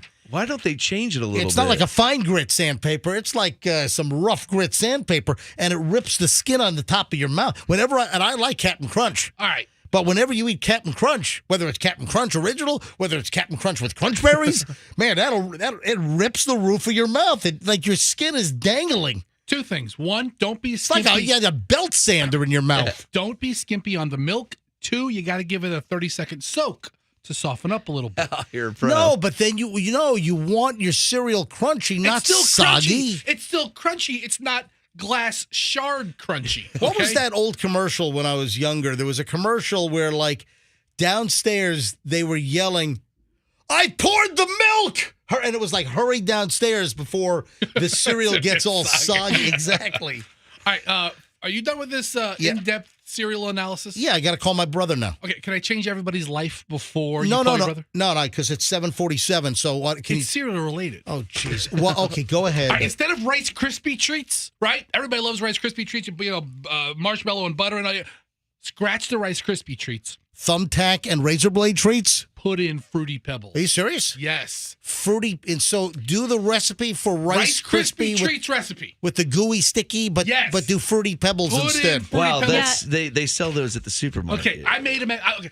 Miss Tammy introduced me to him, and Who the hell is Miss Tammy? She's one of my ladies. She's the office. What? She's the office manager at General RV. Oh, okay. And All right, all right. Her mother brought him in. The best thing I ever put in my mouth, ever. And I put a lot in this mouth. All right, I got to call my brother. Hopefully he's available. If not, I'll tell the story anyway. And I called my brother, plastic surgeon. I have an email that I want to share with you. And this emailer, hey, Drew, it's your bro live. Say hi to Roxanne, Fester, and Froggy. Hello, Roxanne, Fester, and Froggy. Hello, Good Drew. morning. Yes. All right, Hello, Drew, Drew. my listeners know that I have a brother. A lot of the listeners to the MJ Morning Show know that you're a plastic surgeon. By the way, a little shout out. So, Drew, you are what? The CEO of Inspire Aesthetics, and you guys have Delray, Fort Lauderdale. You have a Fort Myers location. So you're building plastic surgery centers around the country, correct? True. True. So that's why I'm calling my brother, because he's he's a craniofacial plastic surgeon expert and cosmetic surgery. Drew, I've got one for you. I have a listener that sent me an email that asked me to specifically call my brother and ask if this plastic surgery was possible. Okay. This is Jen, Jenn, and Jen says that her ears are too small and earbuds will not fit in her ear. She says the Apple, the AirPods, and other brands of earbuds will not fit in her ear because her ear canal or her ear is too small. Is there any plastic surgery to make her ear larger so an earbud can fit in? I've never heard of this before. Have you? I mean, different ear canals are different sizes, and I never can find earbuds that kind of stay in well. I mean, I don't think it's a matter of too small. I think it's more a matter of anatomy. But she should just go get custom earbuds, not surgery. Oh, that's right. You can go, but what are the companies that do that? Well, they do that if you have an IFB and television. You have to get it fit specifically. There's a million companies that make it. All Claire, Ultimate Ears, Jerry something. All right, it sounds like you're making that last one up. Jerry Rig. Yeah, Jerry's House of Custom Earbuds. I actually have them. It's a famous guy that started a lot of the process. Yeah, they put the wax. Jerry Harvey.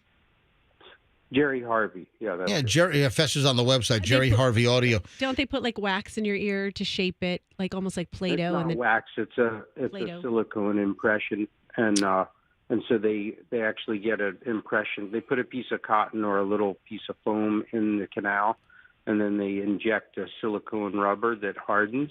And then they have a exact impression of the ear canal. Yeah, I did that. Hey, Drew, remember I went to Beltone. Yeah, I'm trying to think of the brand. It's a well-known brand. You know what? Why I didn't. Beltone is one of them. Yeah, but I went to Beltone Hearing Center because I had read this a while ago because I wanted custom ear protection for the gun range. And I went to Beltone, and they jammed like this putty all the way into my ears, and I had a perfect customized, and I still have them. They're left and right on a string.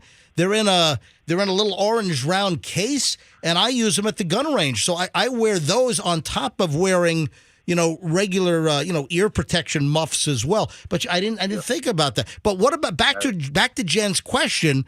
I think that she can make a decision if she wants a drill in her ear or a custom earbud. That's a good. I'd probably go with the custom earbud. That's a very good point. But if just theoretically, if what is that called, by the way? The area like right inside your ear. Is there a name for that? The ear canal. All right. And so some people are born without an ear canal or some form of what's called microtia. MICROTIA. Microtia is any number of congenital ear abnormalities in growth and development. And so people can be born with no ear canal, no ear, no auricle, like no actual outside visual appearance of an ear. And so we do things to reconstruct those things. And sometimes if somebody doesn't have an ear canal or has tissue that is covering what could be an ear canal, There are surgeries to reconstruct that. All right. But generally, we don't make a canal bigger. All right, so if the Apple AirPods or whatever other earbuds are out there that don't fit her ear because it's too small and whatever she should forget about surgery to, like, dig it out and make a bigger crater there. Just get the customs made. I think it'd be a little cheaper. Yeah, I think you're right. Can't you just use an oyster shucker? Yeah, you could use an oyster shucker, but probably a little more accurate to just get a good drill. Or number 12 scalpel or whatever. Yeah, something. So if her ear is working normally, you wouldn't just do surgery on it to do something to take that risk. All right, well, Jen, there you have it, straight from my brother Drew from the plastic surgeon's mouth. All right, buddy, thanks for coming on. I appreciate it. Yep. You guys have a good morning. All right, thanks. I'm surprised how many tiny ear canal texters we have because I'm getting all kinds of Hold on. suggestions. Share the text. I can't even use a Q-tip. I have tiny ears. I can't even get a toothpick in there. Oh. And I use Recon Fitness, and they work really good. Raycon? Recon. And then someone was saying get these things that you the big headset. I just lost it. Fester, you had it up on your screen. We really should have screened these texts before. Should we have? So why don't you do it? Hold on.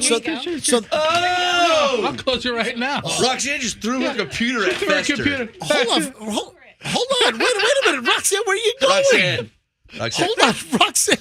Where are you going? Oh, she's mad. What did you just do to her? You're bothering her. She said, I have texts. And we're like, okay, let's go to the text. And she's like, I was like, Fester, don't make it worse. Stop it. I'm pointing out exactly Roxanne, Froggy, go yell down the hall for Roxanne. And then I was like, just tell her to come back. Threw her computer and I'm like, we should have really screened these texts a little bit. Yell for her. Yell for her. That's a whisper. I don't see her. She's not out here. Oh, my God. Roxanne, come back.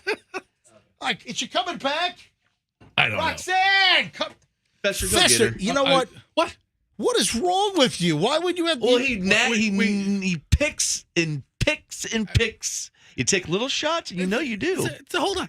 We take shots at everybody. All we do is take shots at each other. Well, she's over there working. And all we do is take shots at each other. Did she throw her laptop at you? She took it and put it in front of me. She feels better. She has ice cream. Hold on. Now she's come back with a cup of ice cream. Is that ice cream?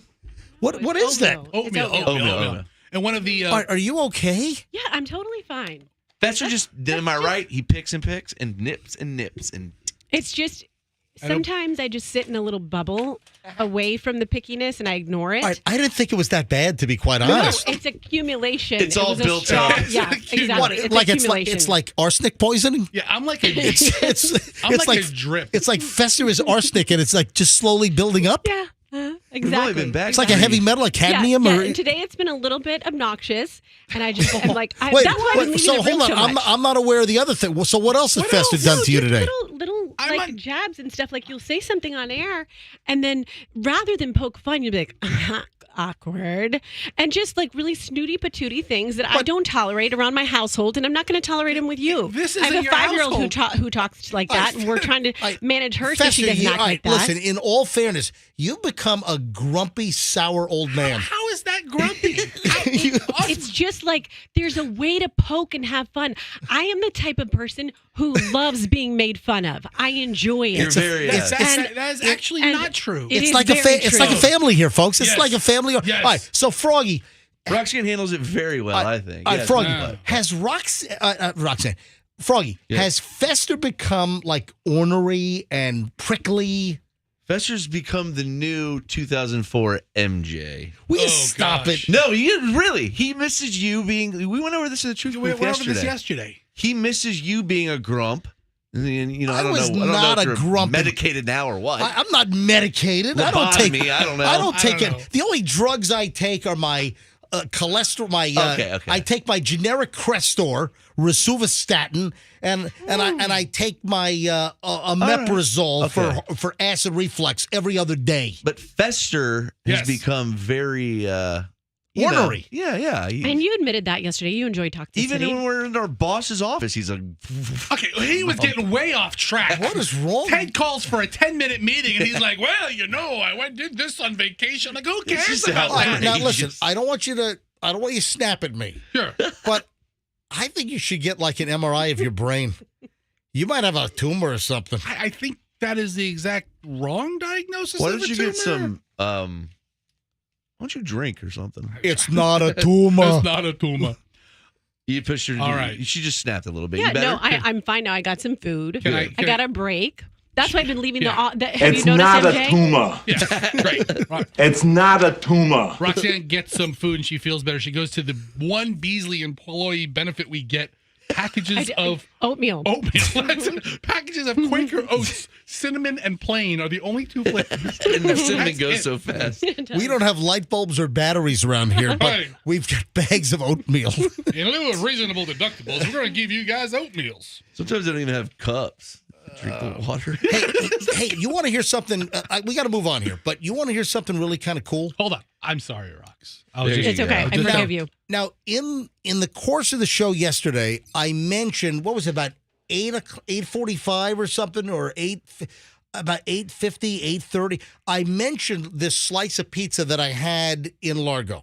And then not till the end of the show did you mention what the place was. Exactly. So I got sidetracked. And I had said on the show yesterday, because I'm a pizza snob, I'm a pizza aficionado, I'm a massive pizza critic. That El Presidente, that Portnoy fraud, that guy can eat my lunch because he doesn't know what the hell he's talking about. But I'm a legit pizza critic. He has like 5 million followers. Yeah, that's luck. All right, that's just a fluke. All right. So here's the deal. I was told to try a place called Sardo's Pizza on Ulmerton in Largo. I was told to try the pizza some months ago. We had a pizza discussion. And listen, the fact remains that I only find somewhere between 3 and 5% of pizza edible or good or passable Yeah, for me, for my palate. And I like all kinds of pizza. I love a great pepperoni square. I love a good Detroit style pizza. My preference though is a New York slice or a great Napoli style Neapolitan pizza, like a pizza da Macella or a pizza Brandi or a there's a or a Hawaiian pizza. Oh God, stop it! Ham and pineapple.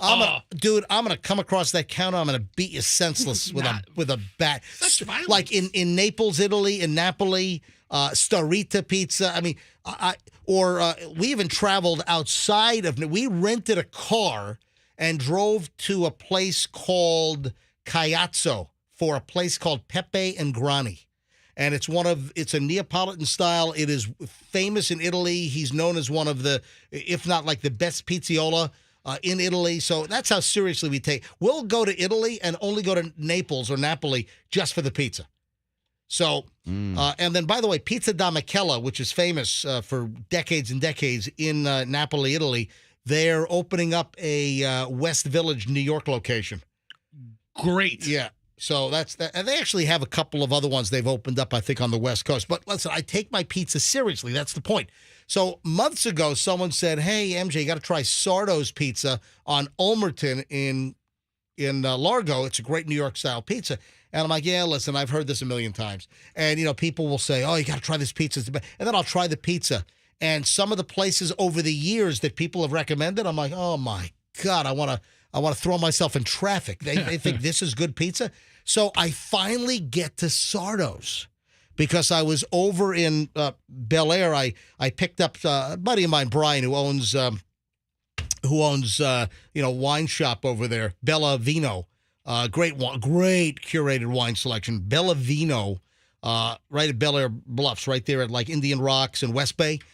So I was over there. I'm like, you know what? I think I might be close to that Sardo's Pizza that people were talking about in my email. So I said, all right, I'll go try it. So I walk in. This is Saturday afternoon about, 3:30, 4 o'clock. So I pop in, and I can just look at a pizza, and I can tell you if the pizza's going to be even in the ballpark. And again, I like a New York slice. I do like a good Sicilian or a square. I like a great Neapolitan, wet center pizza. I like a great New York coal-fired pie. Ew, what's wet center? No, like a classic Neapolitan. It's more of a wetter center where more of the sauce is in the center and it's kind of a wet pie. Or take the pizza pie and put a big cup of water. Right No, that's what I'm thinking. There's a water pocket in the middle. The chef of pizza on the pizza. It's a true pizza. No. I ordered sausage. That's not what I had in mind. So I like a lot of different types of pizza. So I go to Sardo's on Saturday. Right. And I walk in and they had a whole fresh pie right there in the case, right? And the minute I saw the pie, I'm like, this is in the ballpark. The minute I eyeballed the pizza, I could tell that this is gonna be a good slice. How could you tell? Dude, I'm telling you. How can you tell by looks? I can look at the crust. I can look at the composition, the ratio of the cheese to the sauce. There's a certain type of splotching.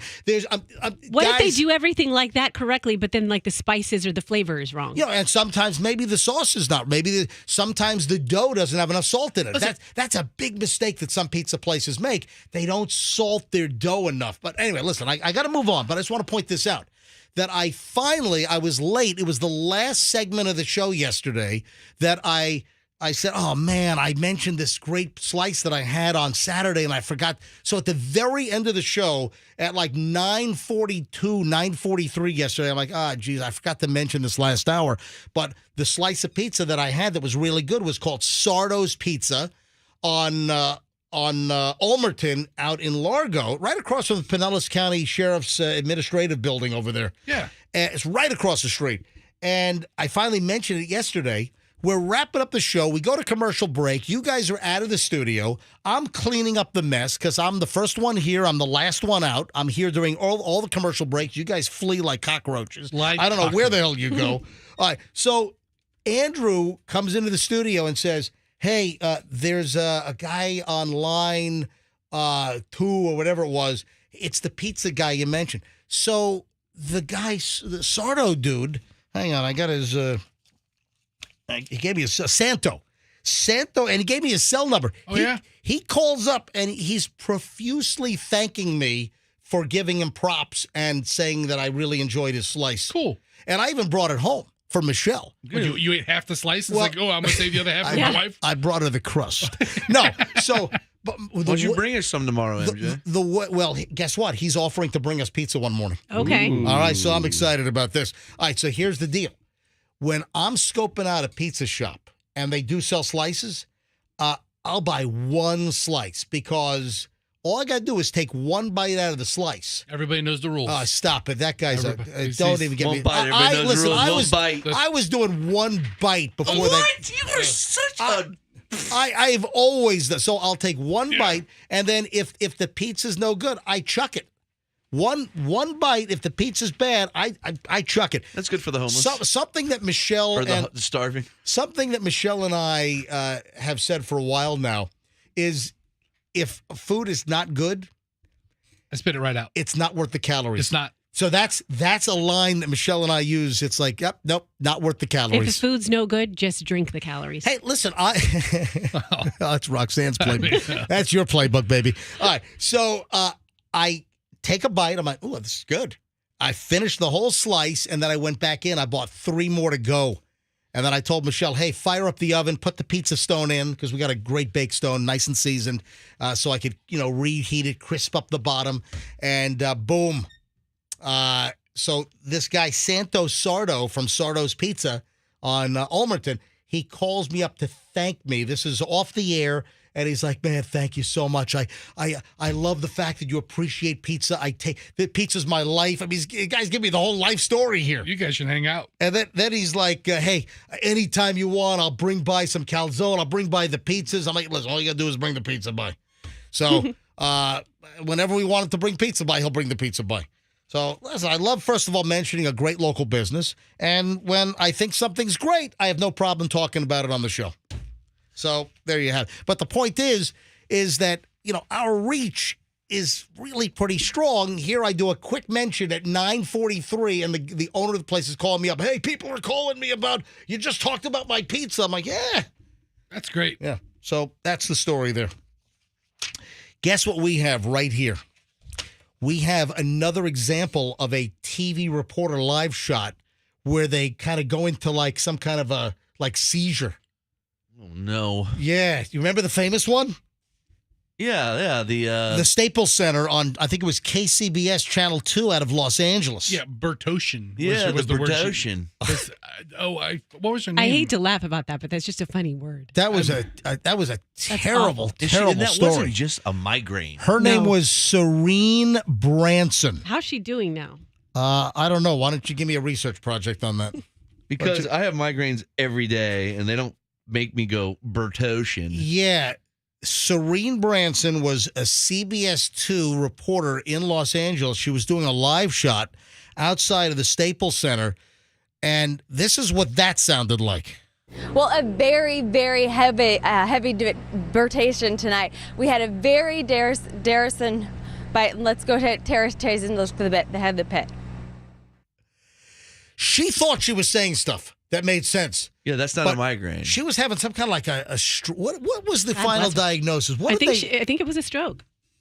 I don't know, Let me man. see. It's scary. like what are the TIA or whatever they call that thing? That's not Tampa International Airport. But neurological episode. yeah, she had it. Well, that's like just a generalized statement. Yeah. That wasn't really what the diagnosis was. By definition, a stroke is a neurological episode. But imagine you're in Los Angeles, you're in this huge TV market, you're doing a live shot on the CBS owned and operated station, and this is what comes out of your mouth. Well, a very, very heavy rotation tonight. We had a very Darrison bite. Let's go to Terrace and look for the bit. They have the pit. I mean, that made no sense whatsoever. Now, I don't know. Did she ever return to Channel 2 in L.A.?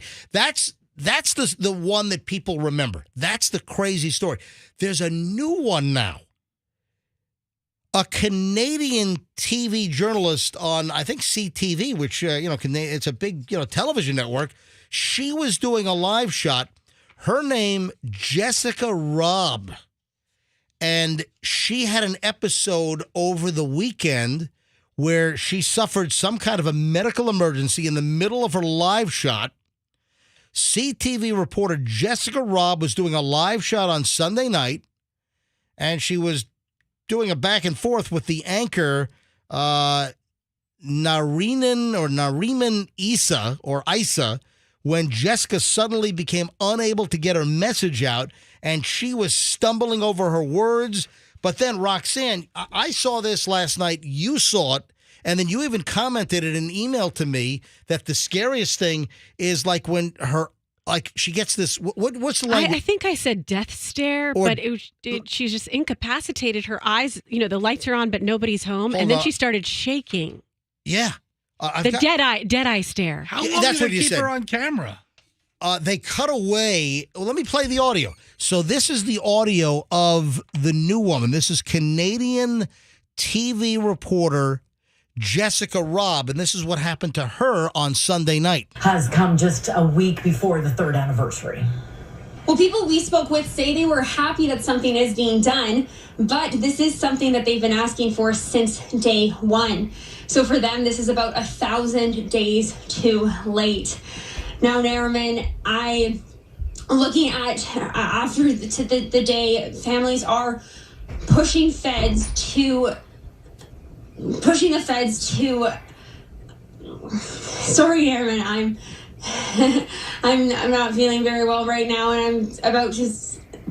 Okay, we'll come back to me right now, and we'll make sure that, Jessica, you are doing okay.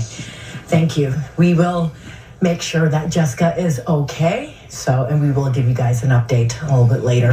I don't know if they did that, but you could hear it. She had an episode, something like a mini stroke, and she's young. How old do you think she looks? I mean, maybe her upper 20s? 27, 28? I mean, I don't think she's cracked 30 yet, and she's having this neurological episode live on Canadian television on Sunday night. Poor thing. That's scary stuff. But then, the verbalization is not quite as bad as the L.A. reporter, but you could see that her face goes into a really scary look, and it looks like she's about to fall forward and collapse. Yeah, she's almost stumbling, but you can hear as she's talking at first, though her verbalization is still correct, she's gasping, and you can hear her start to run out of wind almost. But she also starts to not make sense. Right. She has a smile on her face, and they go to a split screen with the main anchor, and she thinks she's off camera, and she just drops the smile, and she's like, I'm going to pass out. But she has I'm going to pass out. She does not feel good for sure. Take me to the hospital. That's the Canadian version of passing out. I'm going to pass out. I'm going to pass out. I'm going to pass out. Out. But you look at her face. Hey, Andrew, can we get this on Stories Mentioned on the MJ Morning Show? Can we get this posted? I'm going to put it on the videos page. Or videos page. All right, so we'll post this on Videos Mentioned on the MJ Morning Show. So go to mjmorningshow.com and we'll get this thing posted and you can see. But really, it's her facial expression where it's almost like she goes blank. It's like suddenly her brain's erased and she has this weird look on her face. And man, that's just some scary stuff. So hold on a minute. There was an update to the story. Jessica Robb released a statement about the incident, saying on Sunday night, a very personal and vulnerable moment unfolded as I reported live on air. Since then, it has been shared thousands of times along with baseless theories about the cause. She says to everyone who has reached out with supportive messages of well wishes and concern, thank you. It's been overwhelming. And while I can't get to all the messages, please know I've seen them and appreciate every single one. I have also received an overwhelming amount of harassment and hatred and tied to false theories. Who would harass her and who would hate on her for having a medical episode? I don't know. The internet's a mean place. Canada? Yeah. Oh, Canada. Well, what was that? South Blame Park? Canada. Oh, thank Blame you. Canada. That's right. Blame Canada. From South Park. Poor thing. I mean, you think about all the hours you're on the air. Oh, Andrew is saying that people in Canada were saying, look, it's the vaccine. Oh, no. Give me a break. All right, so you realize that that people were saying that Damar Hamlin, some were saying that, oh, yeah, that's the vaccine. No, it wasn't the vaccine. Moving forward, anytime anybody gets sick for anything, they're going to say, vaccine. Vaccine. All right, so apparently that's the issue. She says, while I will not share private medical information publicly, I can say there's no cause for concern and that my understanding of my own medical background provides a reasonable explanation for what happened. So what is she saying? That she has something in her medical history or family history?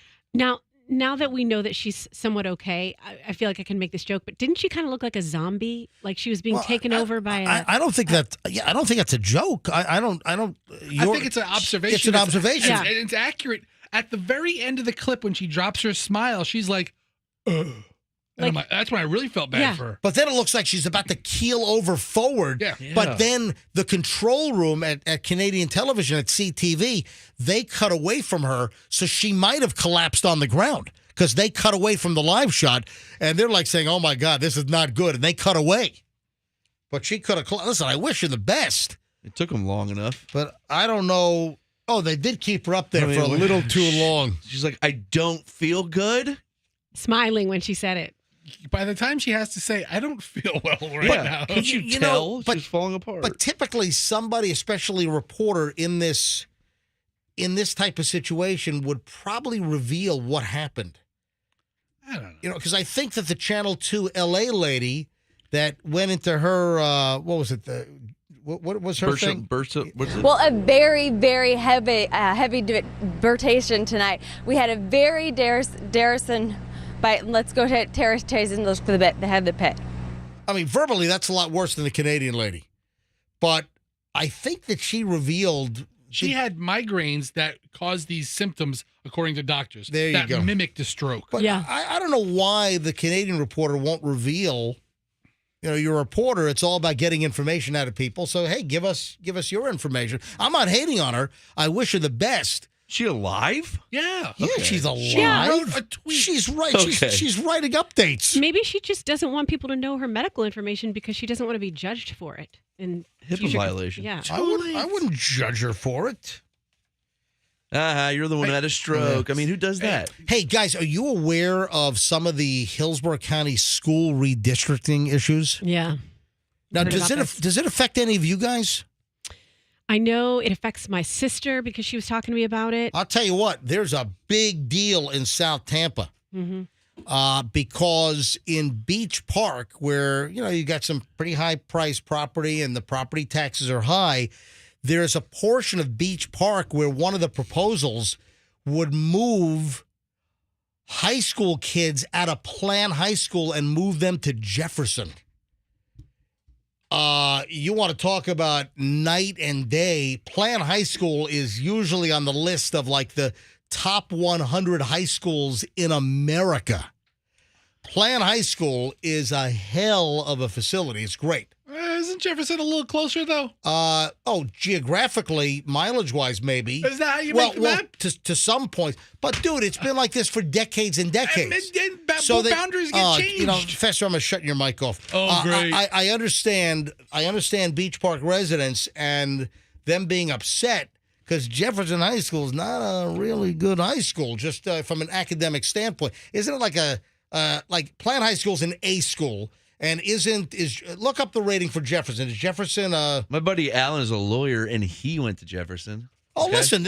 I went to Jefferson for driving school. I knew somebody that went to Jefferson, and they can read. I drove by Jefferson one time is that on Cypress? It's on Cypress, Yeah, I covered a high school football game at Jefferson. All right, so listen. I got kicked out of Plant for lying about my address. Did you really? Yes. Hold on. Your family tried to defraud Hillsborough County School? Really? Well, no, not really. No, but there's a big deal here because Hillsborough County, they're considering changing the districting and the boundaries. And at this point, there are 24,000 Hillsborough County students that could be facing a change of school next year. And I'm going to tell you right now that the Beach Park folks, they are totally organizing, and the campaign is like say no to 3, because proposal 3 would move some Beach Park. That's why all those signs are over there. Oh, have you seen my them? God. Oh, yeah. Oh, the signs are all over the place. But the guy just got hurt. Why are we saying no to him? I thought they didn't like DeMar. You thought it was number DeMar 3, Hamlin. DeMar Hamlin from the Buffalo Bills? How are you not supporting the guy? I'm so cold-blooded. I thought it was say no to threesomes. No. Not in Beach Park. Now leave it to Roxanne. Not some of those. Please. I mean, I'd be fine with going to Jefferson, whatever. Not if they have a pink flamingo in Listen, the yard. listen, if you are able to go to Plan High School, you don't want to be redistricted to Jefferson. My I'm sorry. father's a graduate of Plant High School. Listen, Plan along High with School Gallagher. is a. That's right. Oh, the watermelons. Oh, he just died. Yeah. He died a couple of months ago. Gallagher. It is honestly Plant's a good school. Do you think they had a moment of silence at Plan High School for Gallagher? They smashed all the fruit cups in the cafeteria. No, but sir, this is a big deal. Yeah, it is. And the superintendent is not making many friends right now, but there is a really big organized effort in South Tampa and Beach Park that current Plan High School students or districting does not go to Jefferson. Listen, that could affect property values. People move in and people have bought expensive houses Because of the schools. to be in the Plant High School district. So I agree. Say no to 3. Absolutely. Say no to proposal 3 and not move current Plant High School students next year to Jefferson. Talk about a disruption. Figure something else out. New ladies, man. Say it again? I mean, if you're like a teenage kid, I'd be like, yeah, a new flock of friends, people. The Jefferson girls. Some Jefferson ladies. Teachers are probably nice. But there's a whole situation that's brewing, and I just know that the South Tampa Beach Park folks, they're going to pull out all the stops to try to make sure this doesn't happen. And if it does, then they'll organize to whoever makes decisions, make sure they're voted out. They're going to have a hunger strike in Beach Park. Just go to Tampa Catholic, a real school. That's right. Froggy. Wait, so when did you defraud Plant High School? I was joking about that. No, you're not. I went to Tampa Catholic. Oh, You went to I know. Tampa Catholic No, I all know 4 you went to. years. I know Where'd you you go went. your freshman year? I know you went to Tampa Catholic. I But- really did want to go to Plant though. That was my number one choice. But that is a deal. People will It's not college. but hey, Plan High School. Listen, guys, Plan High School in South Tampa is such a good school. This has been a perennial issue where people around Tampa will fake addresses to get into Plan High School. Yeah, I know. Who would do that? I'm moving into MJ's house as soon as my daughter hits like 6th grade. What was the deal? I remember didn't Tony Dungy's son go to Plant and... There's exemptions. There's programs Right, and yeah. exemptions. And like, let's say you want to take a specific class. But he lived in Avila, and I'm trying to That was a remember. hike. Trying to remember what the story was there. But listen, Plant is a great school. Andrew, what calls are rolling in on this? Hang on, let me grab line 6. Hi, good morning, MJ Morning Show. Hello, Melanie. Hello. I just don't agree with the fact that the way you made it sounds like people that go to Jefferson are kind of like stupid.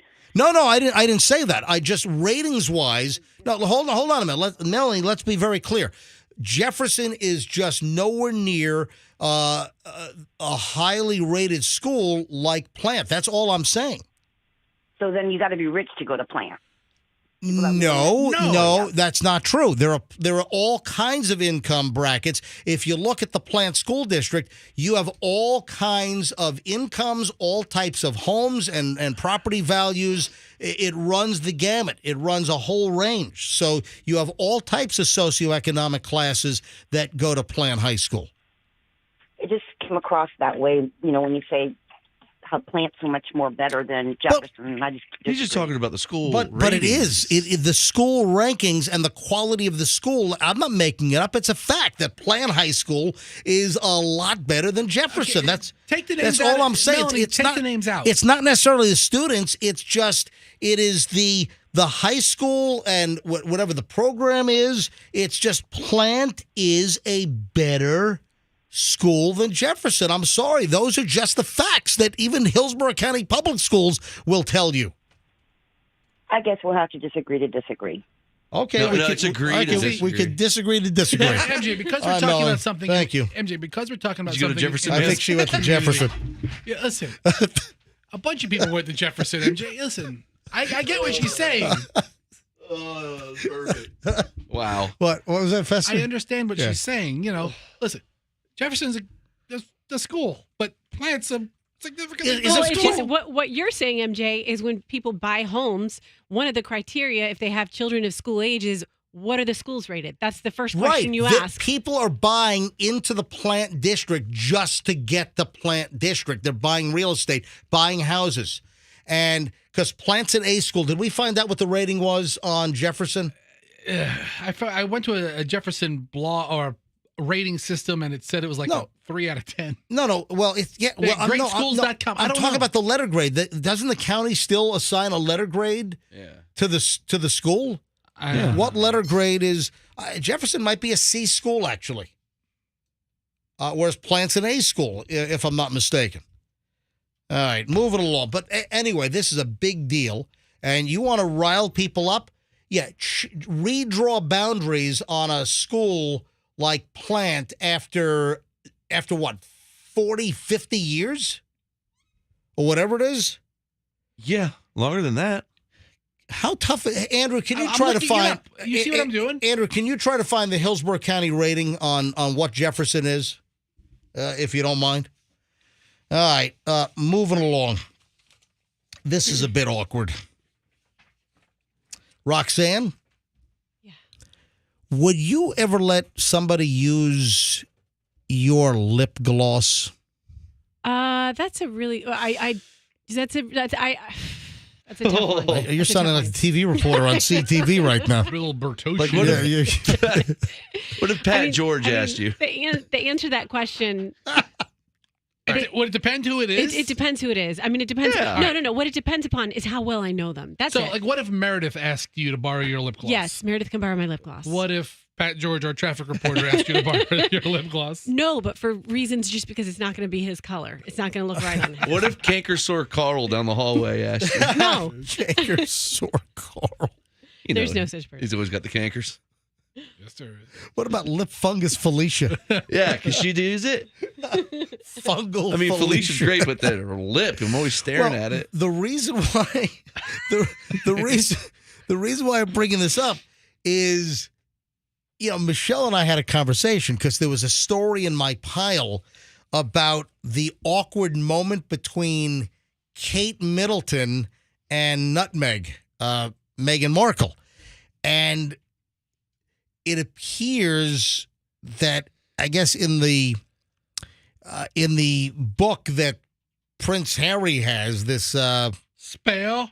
Yeah, Spare. I don't know if it's brought up in that book or if it's brought up, somewhere up. I think it's from the book that there was an awkward moment where Meghan Markle allegedly asked Kate Middleton if she could borrow her lip gloss. And apparently that got really awkward. And then Michelle and I had this conversation. Ooh, gross. I would never let anybody use my lip gloss, lipstick. I wouldn't let any. I mean, mascara is one of those things you definitely don't want to share. You end up with like pink eye or Right, something. right. But End like up with conjunctivitis. lip gloss, if you don't know the person, End up with a subdural hematoma. Oh. you can always toss your lip gloss out after you or go. Oh, that color looks so good on you. You can keep it. Oh, really? Is That's that- what Kate should have done. We ought to go to phone calls on this because Michelle was adamant. Michelle was like, ooh, gross. My wife said, absolutely not. I would never let one of even my best friends use my lip gloss. So this did come from the book Spare. It's from Spare. That's what I thought. And Harry describes it as her innocently asking Kate, and it's kind of an American thing. And old Kate was spun out. Kate eventually gave her some out of, she dug in her bag and pulled out a tube, and Meghan put some on her finger and didn't put it up to her lip and just rubbed it on. Let's go to phones on this. Ladies, let's go to the lip gloss lines. And do you concur with my wife, Michelle, about lip gloss, lipstick? That's totally personal, and nobody should even ask you to use it. And my wife says, gross. 800-990-1047. Let's go to lip gloss lines on this thing here. And Roxanne, you seem like you wouldn't have I'm a little problem. more loosey-goosey with the lip gloss, All I right, suppose. But I mean, if I don't, I do have a friend. Like, who are your best friends? List your best friends.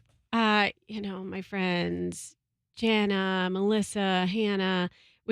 Yeah, they're all gonna. What about Deborah Shirls? You didn't mention Deborah Shirls. I just met. Well, I also didn't.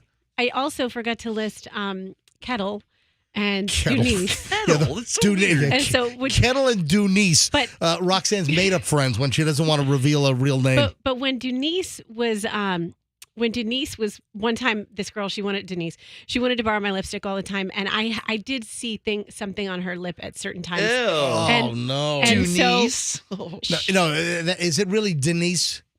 Or are you making it up? It's Dunice. All right, so you're making it up. Okay, Denise. Yeah. So Denise, and I would just... No, there's no Denise. What was the real name of your friend with the lip fungus? This friend What is the real name of your friend with the lip fungus? Is it Felicia? Was it your sister? Was it your sister? Stacy. It was not. All right. So long story, I would just not use that lipstick anymore. If she used it, I would just not use it. Let's go to phones on this. 800-990-1047. 800-990-1047. Have you let a friend or someone use your lipstick, lip gloss? How gross is this? My wife says no freaking way. Gross.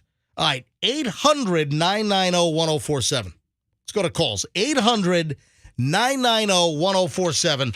Let's grab, how about Veronica in Brandon? Hey, Veronica, you're on the MJ Morning Show. Hi. Hi, MJ. I would have to say I am with your wife on this one. That is an absolute no for me. We don't know what people do with their mouths daily. We don't know what they're carrying. And I will not share anything that goes on my mouth with anyone else. When was the last time somebody asked you if they could borrow your lip gloss or lipstick? Has that ever happened? when I was younger, and I would never even. I was a smoker, and I had a lot of people who would want to share cigarettes with me, and I would absolutely not even do that when I was. So I wouldn't even drink anything after anyone. Yeah, there you go. What about joints? All right, so Veronica, are you fungal free? Yes. Excellent. Yes, I am fungal free. Just for the taste of it, fungal free. Which Veronica are you talking about? The one with the fungus? No, fungal free Veronica. Yeah. Veronica, thanks for calling. Mackenzie, great name. Is it Mackenzie or Mackenzie? Hang on a minute. The screen has a weird. The I and the U are right next now, to each other. are you Mackenzie or Mackenzie? It's Mackenzie. There you go. All right, he just corrected it. Mackenzie's a great name, by the way. Mackenzie's in Tampa. Go ahead. It depends on lip gloss or lipstick. So lipstick usually has a stick that you have to put directly on your lips. So I would say probably not on that, but lip gloss, you can actually, it depends. You could put your finger on it and then put it on your lips, so it's different. So yeah, that would make sense. Roxanne, did you bring that up? No, that Meghan Markle did that with Megan. Okay. Megan did that to Kate's lip gloss, but Kate was horrified that she even asked in the first place. That's a good point. Thanks, Mackenzie. Appreciate it. Let's grab Claudia in Tampa. Claudia, you're on the MJ Morning Show on Q105. Hi. Good morning. Morning. Let's talk about sharing lip gloss or lipstick with another woman. Absolutely not. They don't get to use my lipstick, my hairbrush, or my toothbrush. Well, toothbrush is a real. I don't know anybody who shares a toothbrush.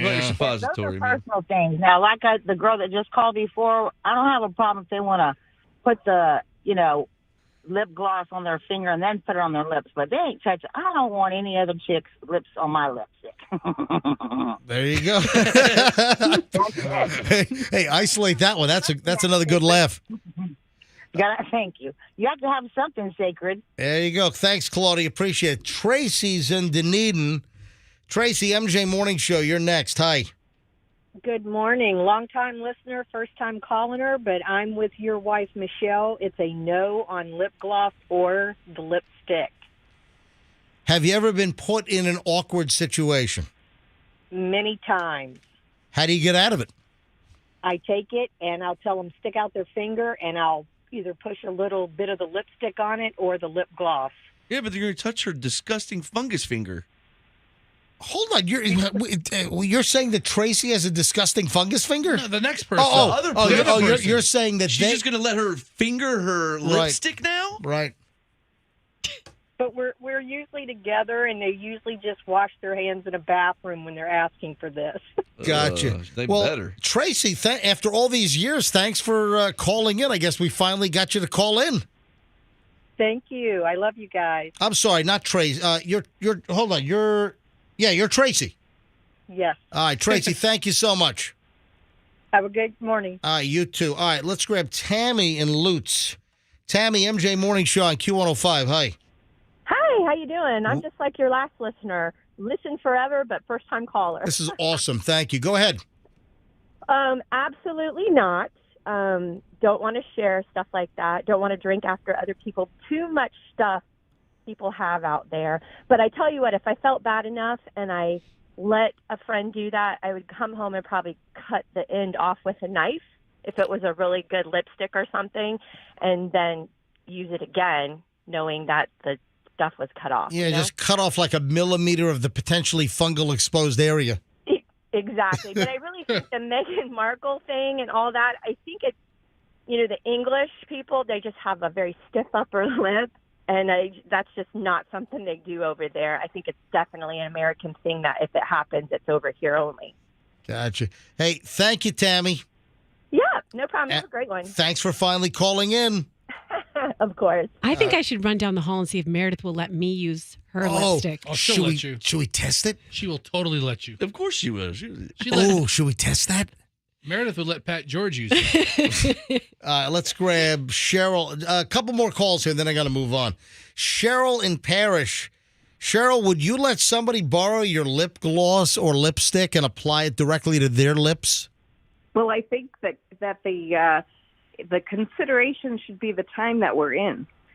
There was a time when we all shared, Do you know what I'm saying? High school, everybody shared lip gloss. You know what? I thought that is a great point. I remember even when I was in high school, and I had this thought like maybe 3 or 4 callers ago, and I forgot. And thank you for bringing it up. But I think I do recall the teenage girls sharing lip gloss and seeing them pass it around at school. And not even teenage. Then you, at the clubs, when you'd go in the bathroom, if you were at the club or whatever, if somebody had lip gloss, you'd use their lip gloss. But now it's a different time. So now, but there's also germs from your own lips on your lipsticks and your lip glosses. So not that you want to share with everybody. I wouldn't go into Walmart and walk down the aisle and share my lip gloss, but my own mouth has my own germs anyway. Lip glosses, lipsticks, they get germs on them anyway, just from being in your drawer and your lipstick and your bag. So you've got fungus on your lips from your own. Hey, Cheryl, did you hear? About what? There's a fungus among us. I'm sorry. Cheryl, you understand back when you did swap lip glosses, there were plenty of fungus on those as well. Different There's time. fungus, this is what I'm saying. You could make a conversation all day long on. Anyway, I would sort of not, petered out there. My question is, I would not now, but there was a time when it wasn't a big deal. Yeah, only because you have more information now. Now you know how disgusting it was. Right. Okay. But you're talking about Meghan Markle, and that was not completely recent, and it was in another caller maybe point that it was in Europe. Cheryl, thanks for the call. Appreciate it. You know what I think you're basically saying? Like, I'm picturing just being with one of my friends and her being, Rox, do you have lipstick? Or, watching me, this has happened, watching me put lipstick on. Oh, can I have some? And if I say no, that's the same as me saying, you're gross. That's what you're saying. So you're that's saying, what you're saying to your best friend. No, you're gross. If you reject the request, you're saying, ooh, you're filthy. Your mouth is filthy. Yeah. You're not touching mine. What do you do when you see your friends kiss them? Not on the mouth necessarily, but you kiss like when you greet your friends. You should just say, I have a lip fungus. You probably don't want it. Hey, Andrew, I'll take just a few more here. Then no more calls on this. We got to move on. We got a celebrity arrest. We have a celebrity arrest, and I'm going to give you the audio daily double hint, and you got to tell me if you can tell who the celebrity is that was arrested. And there's an audio hint. Julie is in Tampa. Julie, you're on the MJ Morning Show. Second to last word on this. Go ahead. Good morning. Hey. So sharing the lipstick or lip gloss or anything on your mouth is a hard no. No. It's gross. Your wife is absolutely correct. And, of course, this got drummed up because of the Kate Middleton and Meghan Markle deal where apparently Meghan wanted to borrow Kate's lip gloss, and they were grossed out. It's hard to believe that Meghan Markle didn't have a lip gloss somewhere around her.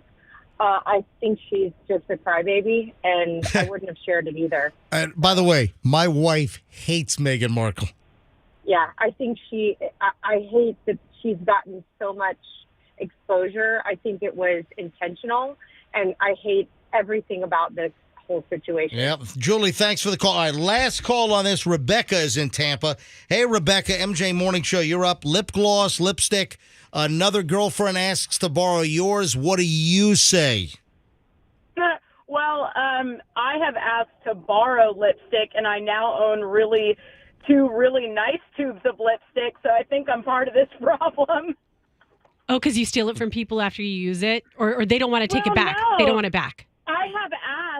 I must have asked people countless times to use their lip gloss or lipstick, and now I'm considering this a PSA because I'm like, oh, I guess that's gross. I won't do that anymore. Hold on. You never thought twice about it? You never thought that it was potentially gross?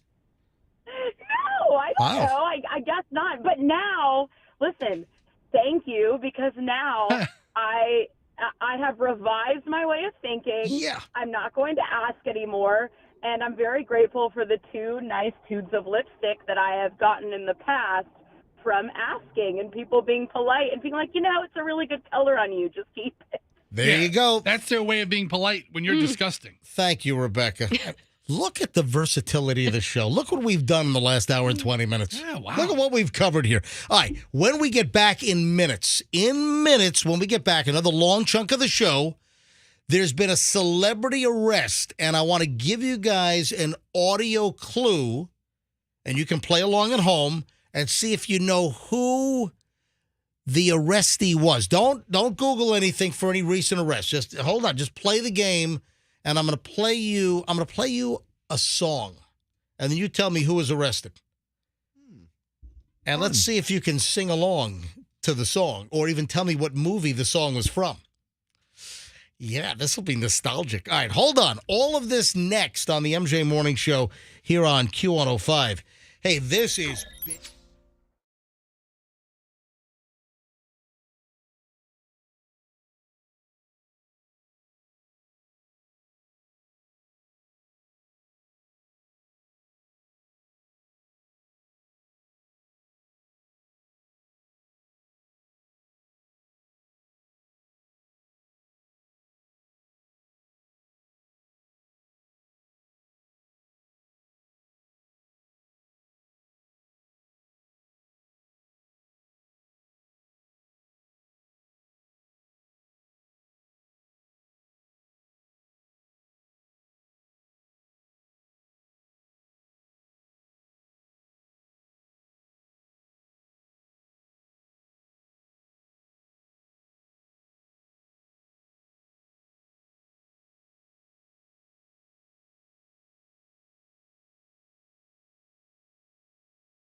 Roxanne, you okay now? Because Fester kind of bent you out of shape a little That while. was a while ago. I quickly forget. So you've recovered? Was that real? There was no recovery. But it wasn't like it was a good excuse to go get some food in the break room. Number one, it was a reset. It was a reset. Yes. Oh yeah. The Great Reset. That whole shenanigan. No, just a reset in our dynamic. Look what time it is. Time for the Audio Daily Double. Now, I'm sorry, I didn't hear all the rules, and I know you'll go over it again. Is it a celebrity or is it... That's all you got to know is right there. Is it a celebrity or is it a musician? It's a celebrity. Okay. But I did mention I was going to play a song, so maybe that gives you a further hint. All right. So wait, is the Jeopardy thing a hint? No, the Jeopardy is the Audio Daily Double. I'm going to play. You said that's all you need to hear right here. Ken Jennings, what happened to Ken? No. Is Ken okay? Not Alex Trebek or... How about Mayim the neuroscientist. Yeah. It's Mayim Bialik. Yeah, whatever. It's Mayim Bialik. All right. Are you ready for the Audio Daily Double? Yeah. Let's see how little of this I can play. First, to see if you can determine the song, but this is directly related to the individual, a celebrity busted on felony charges. All right, you ready for the clue? Let me give you a little hint here. You got to give us more than two little thingies. Come on. How can you not know what that is? Do it again. Here we go. Billy Ocean. Oh, do it again. Yeah. You know what? You're in the right time frame. Hang on. Here we go. Do you know what the next word is? Is it? Is that I Want to Be Rich? Is it the one from Pretty Woman? No. All right, hang on. I'll give you a little more. Oh, yeah. Okay, I know what it is. Oh my God, Johnny Five's dead? The robot? All right, so you know the song now, right? Bounty? Come on, what's the name of the song? Well, it kind of sounds like... All right, come on. Here he goes. Listen. She goes and knows I'm dying when she says, Who is Johnny? Games with names, that girl is playing. So this was sung by... Is it... Who is Johnny? Johnny did not sing this song. This was it DeBarge or El DeBarge? DeBarge, the whole family did it. This was solo? Yeah, this is El DeBarge. This is El DeBarge? But did he go by just DeBarge? The DeBarge. No, the family was DeBarge. His L is his first name. All right. So his first name is L? What a dumb first name. It's the DeBarge. Probably it's Larry. It's short for Eldra. It's the DeBarge. Oh, okay. When was that released? Was that 1986, 87, somewhere in there? I thought it was a short circuit. Maybe 85. Yeah, Short Circuit was the movie. The movie was Short Circuit with what was it? Johnny number Johnny 5? Number 5? Was that it? Yeah. Okay, so King of Wishful Thinking completely ripped the beginning of that song because it sounds exactly the same. As what? This was another El DeBarge song, right? Or was this just DeBarge? I don't know what songs did they have that were DeBarge, and what songs did they have that were El DeBarge? This was the family here. When it feels like the world is on your shoulders. All right, well, anyway. That song was a staple at every 90s dance recital you had to go to watch your sister at. What, the Rhythm of the Night? Yeah, every finale when they come out and hold hands. Really? Oh, rhythm of the night.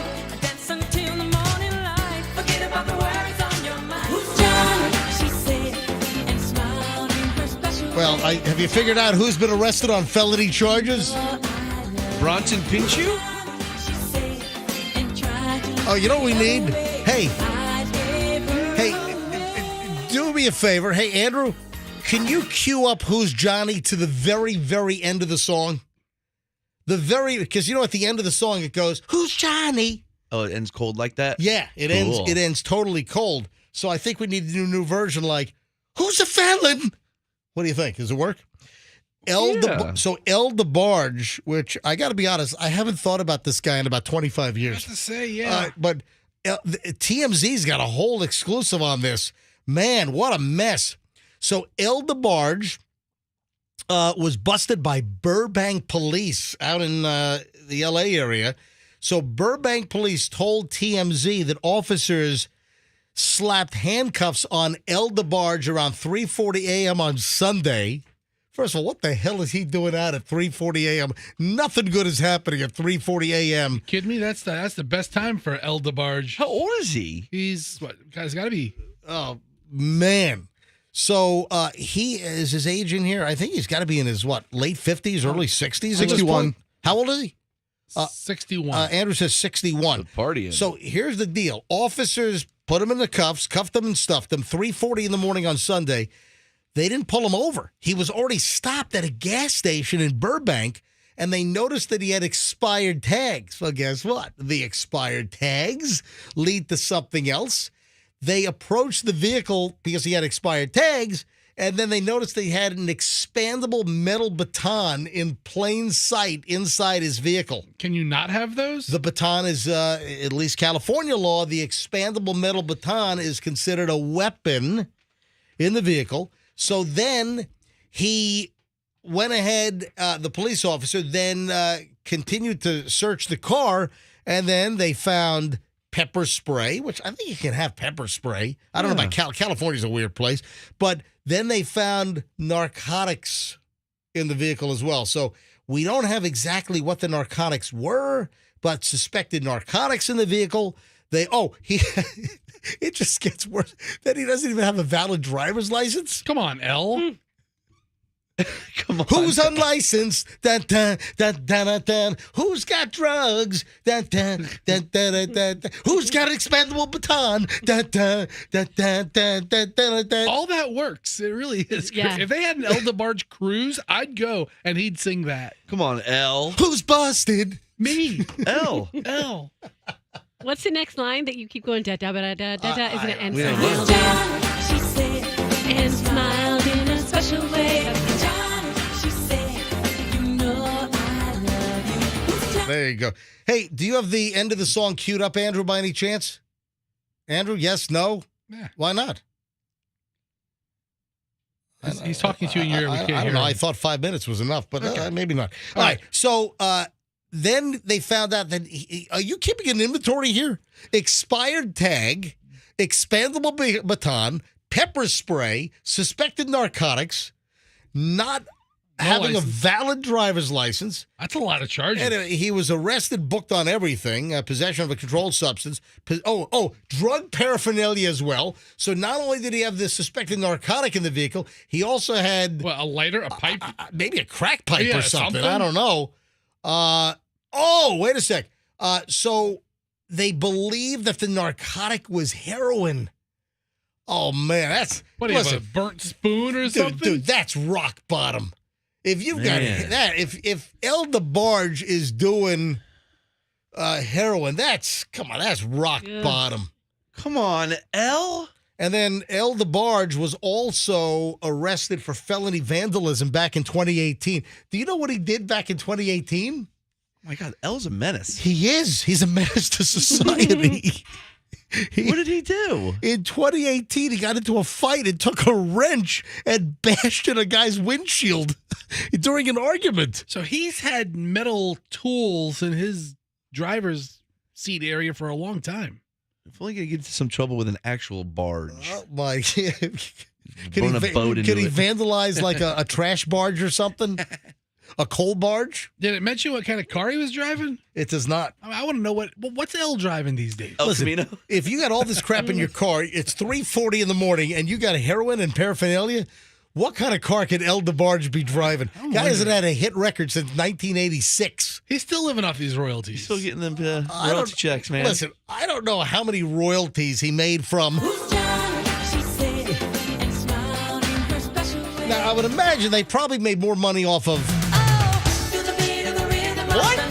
They probably made Who's more. John? Every time Short Circuit's on, he gets paid. So that's like once every decade. It's never on. Do you have the end of the song queued up, Andrew? All right, here we go. Go. That was well worth the no, wait. a little. No, I need a little bit further back. You said that. All right, go a little further. Give me 10 No, you said you wanted the ISO. You said the end. No, I said the end of the song. You said he gave you the end. Now you want the last 15 seconds. Go back. Here we go.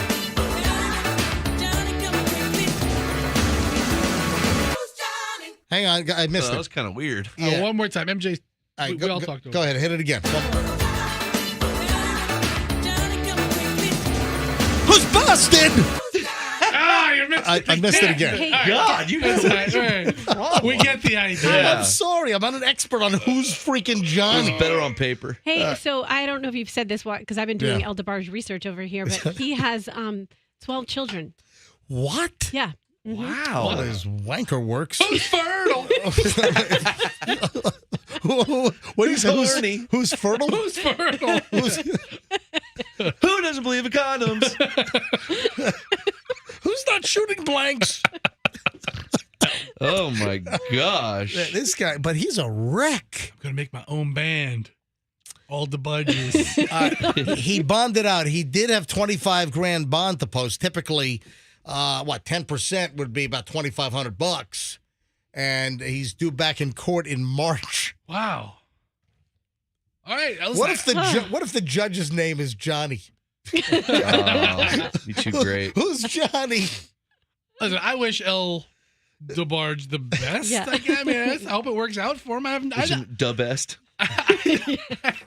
don't have anything bad to say about El DeBarge. No, Is he the heroin addict or what? Might be. What's going on there, man? That doesn't look good.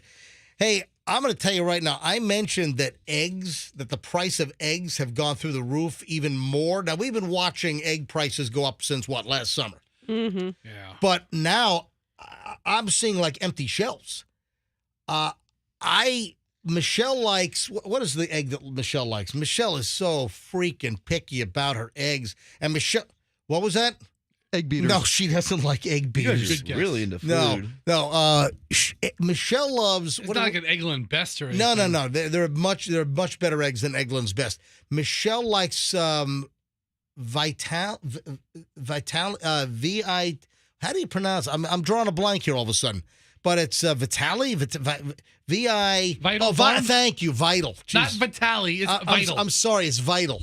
I just added it. It's Vital Farms. And you can't find the things. The shelf at Publix where the Vital Farms typically are empty. I got to check Sprouts because Sprouts sells the Vital Farms as well. But empty. No Vital Farms egg. And, they have that little sorry for the inconvenience out of stock thing on the shelf where it would be. The egg case at the Publix that I go to, which typically I go to the one across from West Shore Plaza where the old Sports Authority used to be, all the good, high-quality eggs are gone. Actually, there was a couple of Happy Eggs the other day, so I did buy Michelle some Happy Eggs. But she was like, okay, get me the Vital Farms, because she loves the Vital Farms. And because it's a high-quality, you can tell the yolk. It's like that bright, vibrant orange yolk. Which means that the chickens are, have good nutrition, versus if you look at like a cheap ass white egg, the yolk is like pale. More yellow? No, it's pale. It's like less bright. It's like less bright. I mean, you want an intense yellow or an intense orangey yolk. And just the flavor's better. The flavor is 100% better.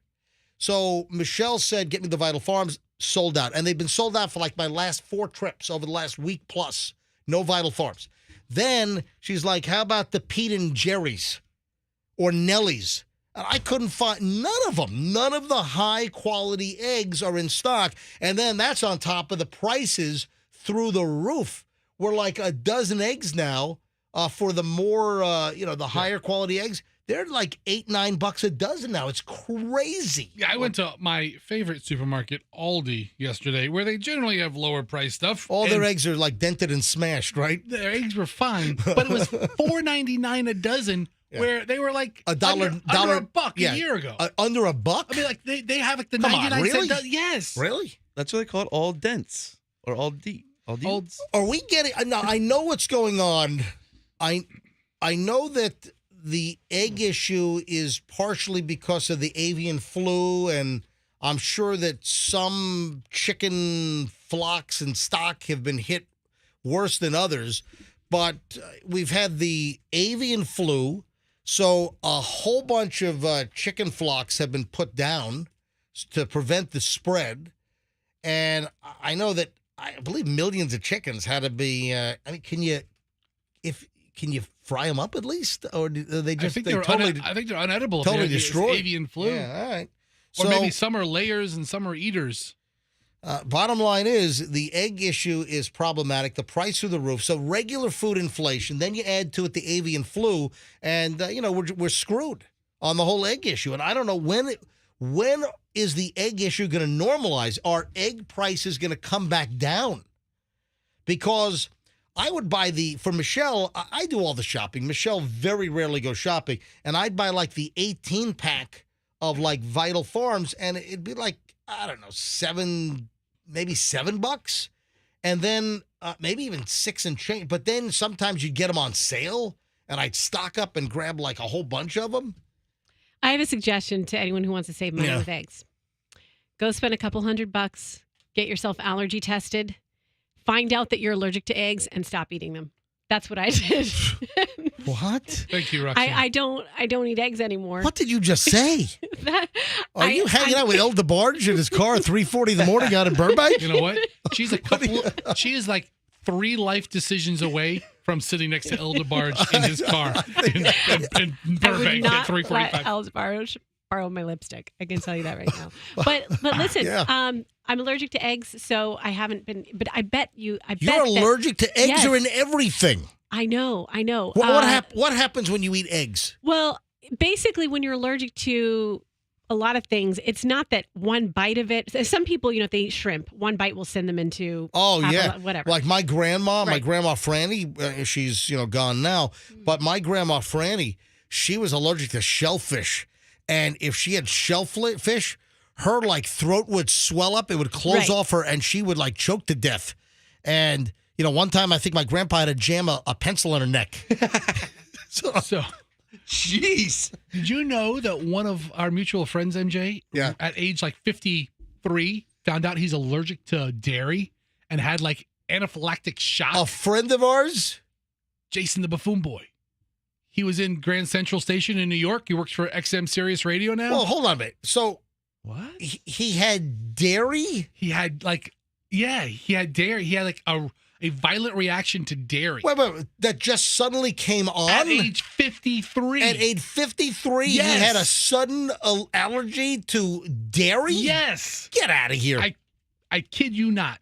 And did he like collapse? He was vomiting on the floor of Grand Central Station, if I remember the story right. Okay, obviously he'd eaten dairy during the course of his life. It just, what did it? Yeah, sudden onset allergy to dairy? This goes back to the early days of the MJ and BJ show. He was known as Jason Dixon or Jason the Buffoon Boy. Jason Dixon. Jason the Well, Buffoon Boy. because they named him. That's when the Powered Pig was at war with Q105, and they named him Jason Dixon and called him Mason Dixon's illegitimate son.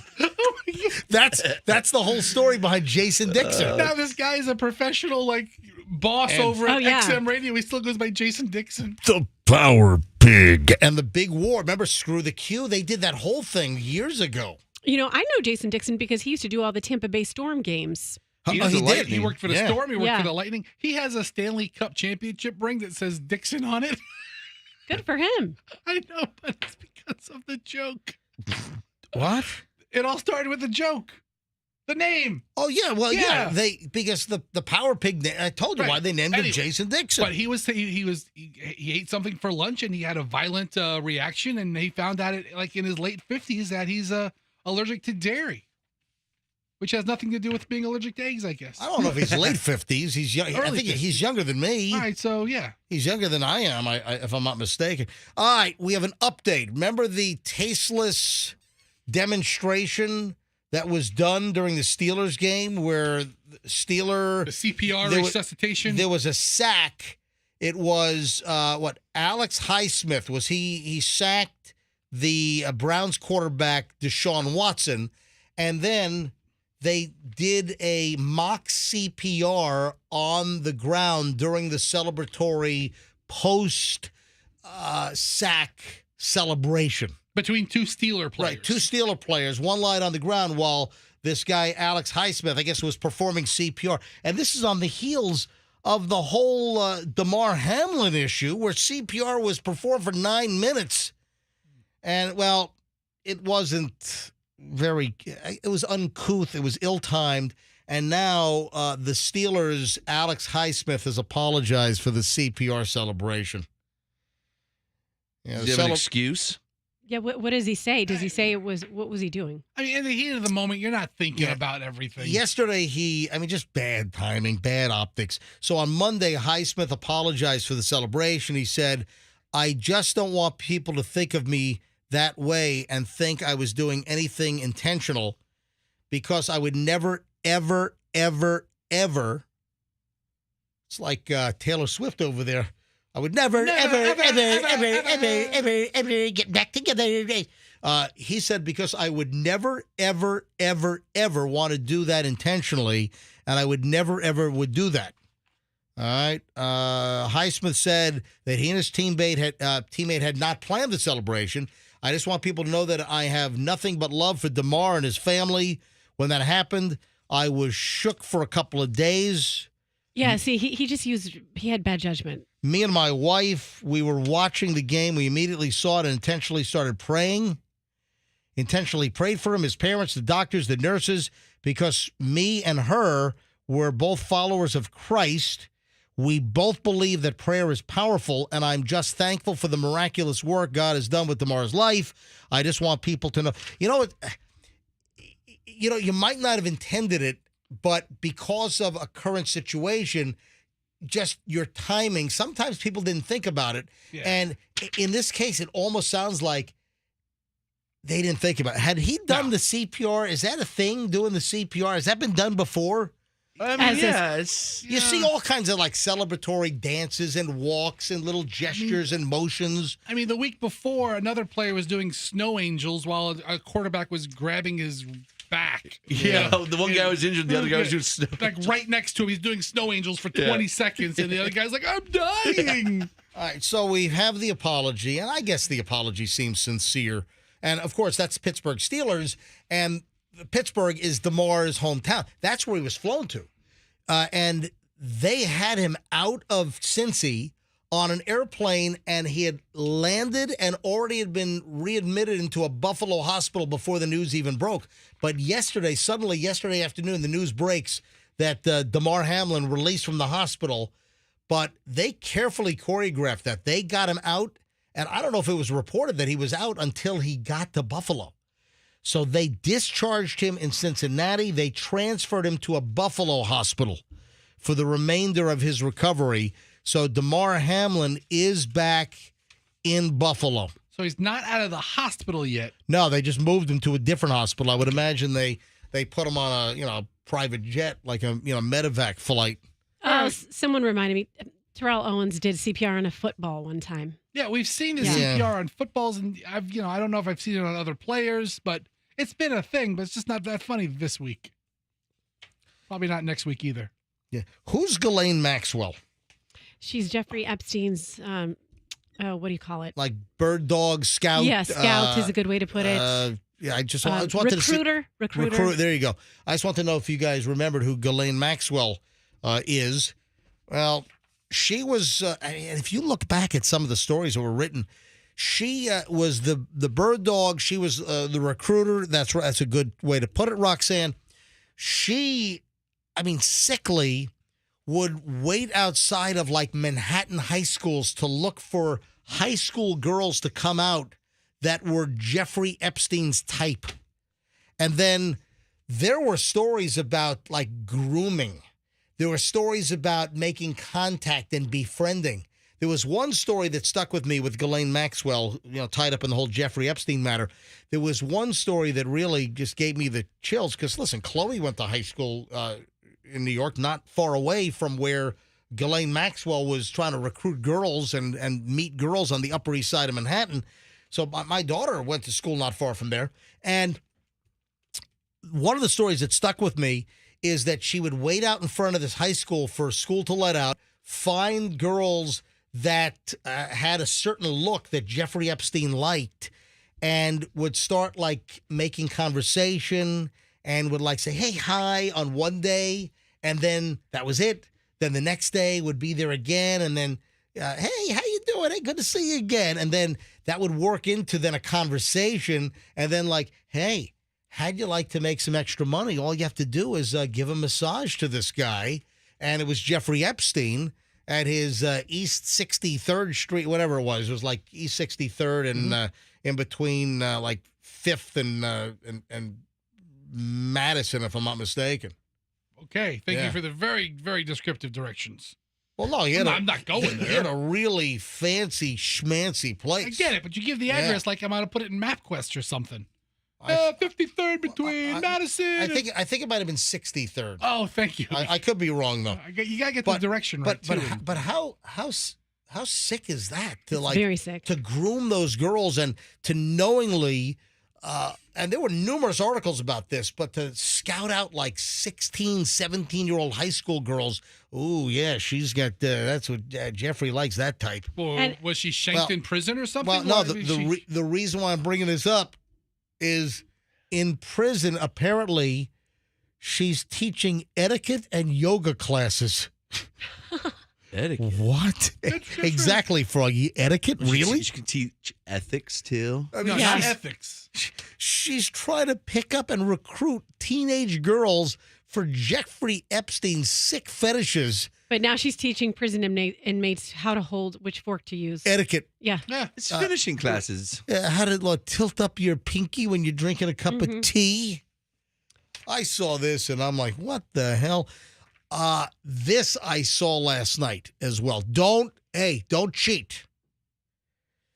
Did you guys see which celebrity claims that he lost his virginity at 16 to a prostitute? Oh, wait, I did see that. I already forgot. All right, hold on. Okay. This is an actor Yes, who is. I remember. Well, don't spit it out just yet. Wow. Hold on. When we get back, I think this guy is tremendous. Yes, he is. This guy is an unbelievable actor. One of my favorites. And he's now revealed that he lost his virginity to a hooker, to a prostitute. Oh my God! Is it the guy who played Booger from Nerds? Oh, what a great actor. He's fantastic. Yeah, he's retired now from the industry. It's not Booger from Nerds. Oh, well, he said a fantastic actor. I'm a VIP. All right. When we get back, I'll tell you. And we have the final chunk of the MJ Morning Show next. So we got a lot of ground to cover. And the answer to that question is next on the MJ Morning Show here on Q105. Now,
Jay and the crew here, Fester and Roxanne and Froggy. Hey, what's that song? I think it's 90s that starts out with kind of like that interesting. That one. Then it's like 1, 2, 3, 4. God, what song is that? Hell? Well, yeah, a lot of songs start with a 4 count. Hang on. God, I got it while listening to Fly by Sugar Ray. I was thinking of that other song, and I think it was from the 90s that I really liked. 1, 2, 3, 4. Yeah. Da-da. You got Yeah. the da-da-da-da. You got the right stuff, baby? You get what you give? No, you know what I'm talking. What song is that? You get one more. You got the. You gotta. You give what you get. You gotta. Do you guys have any idea what I'm saying? Yeah, it's you. It's not you. What song is that? It's a great song. Oh, it goes 1, 2, 3, 4. You gig. Yeah, pretty close. I've never heard it. Fessy, do you know what song I'm talking about? I do, but I can't think of the name. Oh, it's New Radicals. Is that? Do we have You get that? what you give? You get what you got. Yeah, is that? Do you have that? Can you? I said that. You get what you give. Yeah, I think that is. Hold on, I got to hear the. It starts out with that kind of like that interesting. 1, 2. Right? Okay, right? Okay. Can you play it? Yeah, I just want to, because when we were playing Sugar Ray, I Just Want to Fly, I kind of think of that as like, sort of the same time frame? Or am I off by a couple of years? I don't know. I mean, they were called the New Radicals. Andrew, do you have it handy by any chance? No? All right, Andrew's going to try to dig it up. All right, I have a whole, here we This is a commercial. I love this song. Hold on, Fester, what are you doing? You're playing a commercial? Well, I'm playing. Oh, here it is. All right, Andrew's got it queued up. Go ahead, hit it. Yeah, this is it. Yeah. There we go. Why is this in mono? Why is this in deadpan mono? This is deadpan mono. Which is the board. It's YouTube in mono?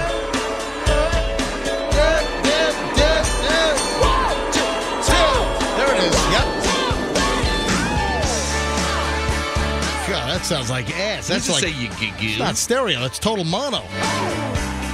Yeah, that's the song I'm talking about. Well worth the wait. Thank guys, thank you very much. Are you guys ready to guess which incredible actor is now claiming that he lost his virginity at 16 years old to a prostitute?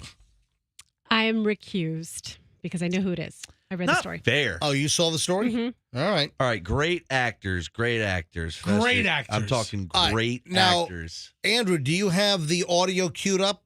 All right, I'll give you guys a little hint. Oh, this is a good one. Do you have any guesses, Fester, or no? I mean, I can start naming great actors. Great actor, incredible series that ran in the last decade, let's say. Incredible. Like the gold standard, like the best. I mean, Steven Seagal? It's not like, Steven find a show that's better. No. Okay, like Bryan Cranston?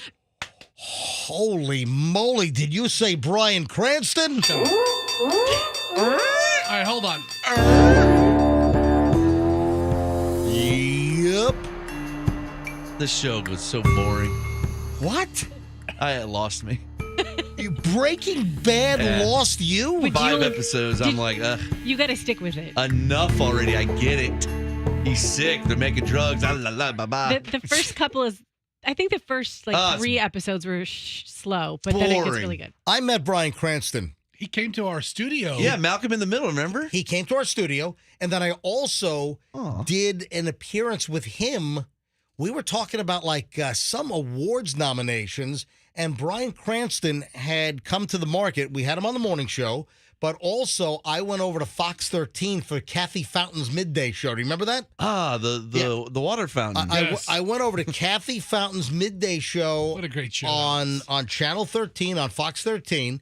And I was on set with Eric Deggans, formerly of the St. Pete Times. Now currently with NPR. Now he's with NPR. And then Bryan Cranston. And Bryan Cranston was in town because that was right around when Malcolm in the Middle was launching. So that's why he was doing like a media tour. And I was on TV. We did like a whole segment. It was Eric Deggans, myself, and Bryan Cranston to talk about some award show or some nomination. Maybe it was Academy Awards or something. He was great.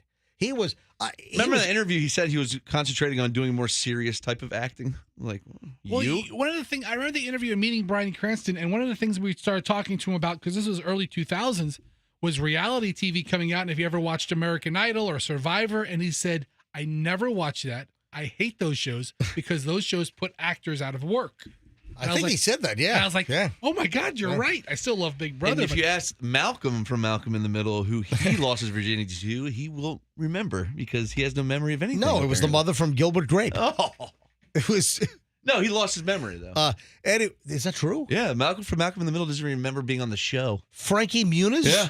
Has lost his, are you serious? Lost his memory? He lost his memory. What, did he get clunked on the head? He has amnesia? What happened? I don't know the whole story, but I know he does not remember being on Malcolm in the Listen to Middle. this. Bryan Cranston was on, I guess, the Conan O'Brien, does he do a podcast or something?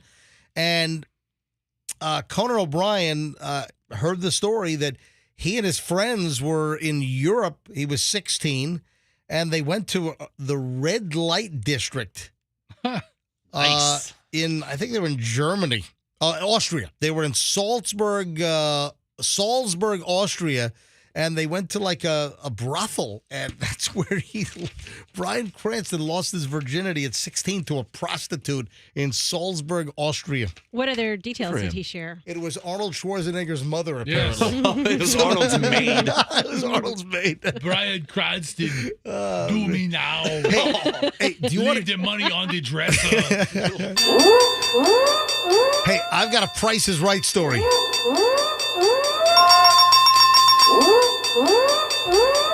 I know that Fester hates that sound effect. Sounds like somebody's being choked. Yeah, so did you see the 7-foot-tall former NBA player win the tiniest car on The Price is Right? I'm telling you. Hey, wrong sound. What did he win? Jared Jeffries, come on down. You're the first 4 contestants on The Price is Right. Is he a giant or something? Well, Jared Jeffries, he did a number of seasons in the NBA. And believe it or not, I actually saw this yesterday. I'm like, I don't really watch The Price is Right much because I'm not a huge Drew Carey fan. It's like, if I want The Price is Right, I'll turn on Freevee and watch the streaming channel where they're just running old 1970s and 80s Bob Barker Price is Right episodes all day long. And it's on Freevee, which is owned by Amazon. And I come home yesterday, I turn on the TV before I turn on some of the cable channels, see what's going on. And the TV in my living room was left on Channel 10 or for whatever reason. I don't know whether it was recording something, but it was on Channel 10. And, of course, that's CBS locally. And I actually see him win the car. I'm like, oh, my God, that guy's huge. And I had no idea that it was this dude's name is Jared Jeffries. He's 6'11", and he won a little bitty Toyota Corolla. He played for 11 seasons. He did. He played for the Knicks. He played for the Washington Wizards, formerly the Bullets. He played for the Rockets, the Knicks. He played for the Portland Trail Blazers. I'd tell them to keep that thing. Last time he played was 2012, 2013. I don't know how the hell he ended up on The Price is Right, but the guy did not lose. No, the guy won. On The Price is Right. I've got the audio bite here. You want to hear this thing? Yeah, absolutely. Listen to this. Okay. Have you guys ever seen Jared more sincere in his whole entire life? Try for 4 numbers. All right. Mighty sound effects lady, do I have 4 numbers right? Okay. Oh, man. Okay, we got one more. This is the one. This is the one. This is the one. If you're ever going to be... This is if it. you're ever going to kiss up to the sound effects lady, this is the time. Sound effects lady. All right, come on now. This is the one-away game. Mess this up. Here we go. Mighty sound effects lady, do I have 5 numbers right? Come on. Come on. No. Well, you have 1 number to change. The red numbers go up, the blue numbers go down. So the last number was a 4. He changed it to a 6. It could be a 3 or a what? 1. Or a 1. No, not 1. 4. Let me go to 4. Change the 4. 4 to a 6. Here we go. Yeah. 22,376. Jared, good luck, buddy. Thank you, buddy. Appreciate it. Good luck, team showdown. Let's see a red 2, please. All right, Drew. Let's see a blue 2, please. There we go. Blue 2 is really great for earbuds. Blue 3. That's really funny. Oh, man. So, look at this. if this is a red 7 coming up, you won. Oh, Listen, man. here we go. Because you changed the very last number. Let's see a red 7, please. Yes! And he wins. Look at him. How the hell is this guy going to fit in this Toyota Corolla? Oh, my God. Let's get another contestant down here, George. That probably is a Maybach at home or whatever they're called. How the hell is that guy going to fit? He is bigger than the entire Toyota Corolla. That's hysterical. There Good is for him. no way this guy's going to fit in the Toyota Corolla. And the guy is excited. This guy probably had multi-million-dollar NBA contracts. Played the NBA for 11 years. He's probably a multi-millionaire, and he gets made $50 million in his career. He's running around for a Toyota Corolla. You know, how exciting is that? Just to be on The Price is Right, get up there with Drew. Oh, Drew with that Bluetooth joke. Yeah, that's some pretty good stuff there, huh? Anything else before we get at her today? Fester, you can shut the video off now. Right. Did the guy from the city called you back? Yes. So I'm making contact. I'm in communication with Kevin Jackson. Oh, about the light. The city official. Oh, who my I think God. is in charge of what we need to talk to him about. Ask him about the flashing the brights at it. I'm going to try to get Can him you on tomorrow. Set him up for tomorrow. I'm going to try. All right, folks, we've got a major traffic light problem. All of us, Roxanne, Fester, Froggy, myself, Andrew, we come over from Hillsborough County to work here in Pinellas. And with 4th Street closed off of the Howard Franklin still, we take the Ulmerton MLK exit. We branch off to Ulmerton. Oh, I'm sorry. We branch off to MLK, and then we head down MLK. And something happened in the last month where the light cycle has changed, and the traffic light at MLK and Roosevelt is ridiculous. And it stays on green for like 5 flipping minutes for the Roosevelt traffic. And there are like no cars, and it's still green, and it's green. So I said to Fester, find the traffic engineer for the city of St. Petersburg. We need to get this fixed because it is ridiculous. Yeah, it's a little much. Fester finally tracked down the traffic light engineer guy, and he left a message for Fester on his cell phone, which, what is it, Froggy? Oh, 813-310-8444. So Fester got a message, and they're playing phone tag now. So, Fester, can you line him up for tomorrow? Yes. Okay. I'm going to try. I mean, you know. Line him up for tomorrow. Let's try to get him on because I'm going to go out there with him. I don't know if they have to go to like the box at the intersection or if they can, or if he can just do it on a computer at the office. But I need that traffic light fixed that I don't sit there for 5 minutes watching the green light and no cars go on Roosevelt as we sit there at the traffic light. 20 seconds. Make it a 20-second light. 8 seconds. Yeah, 8. Listen, if there are no cars, aren't there sensors that are supposed to say, okay, no cars, no traffic, we're going to go ahead and change the light to the other direction? I don't know how it works. We got to go. We'll see you back here tomorrow, folks. Have a fantastic day. Website, mjmorningshow.com. Let's be careful out there. We'll see you tomorrow.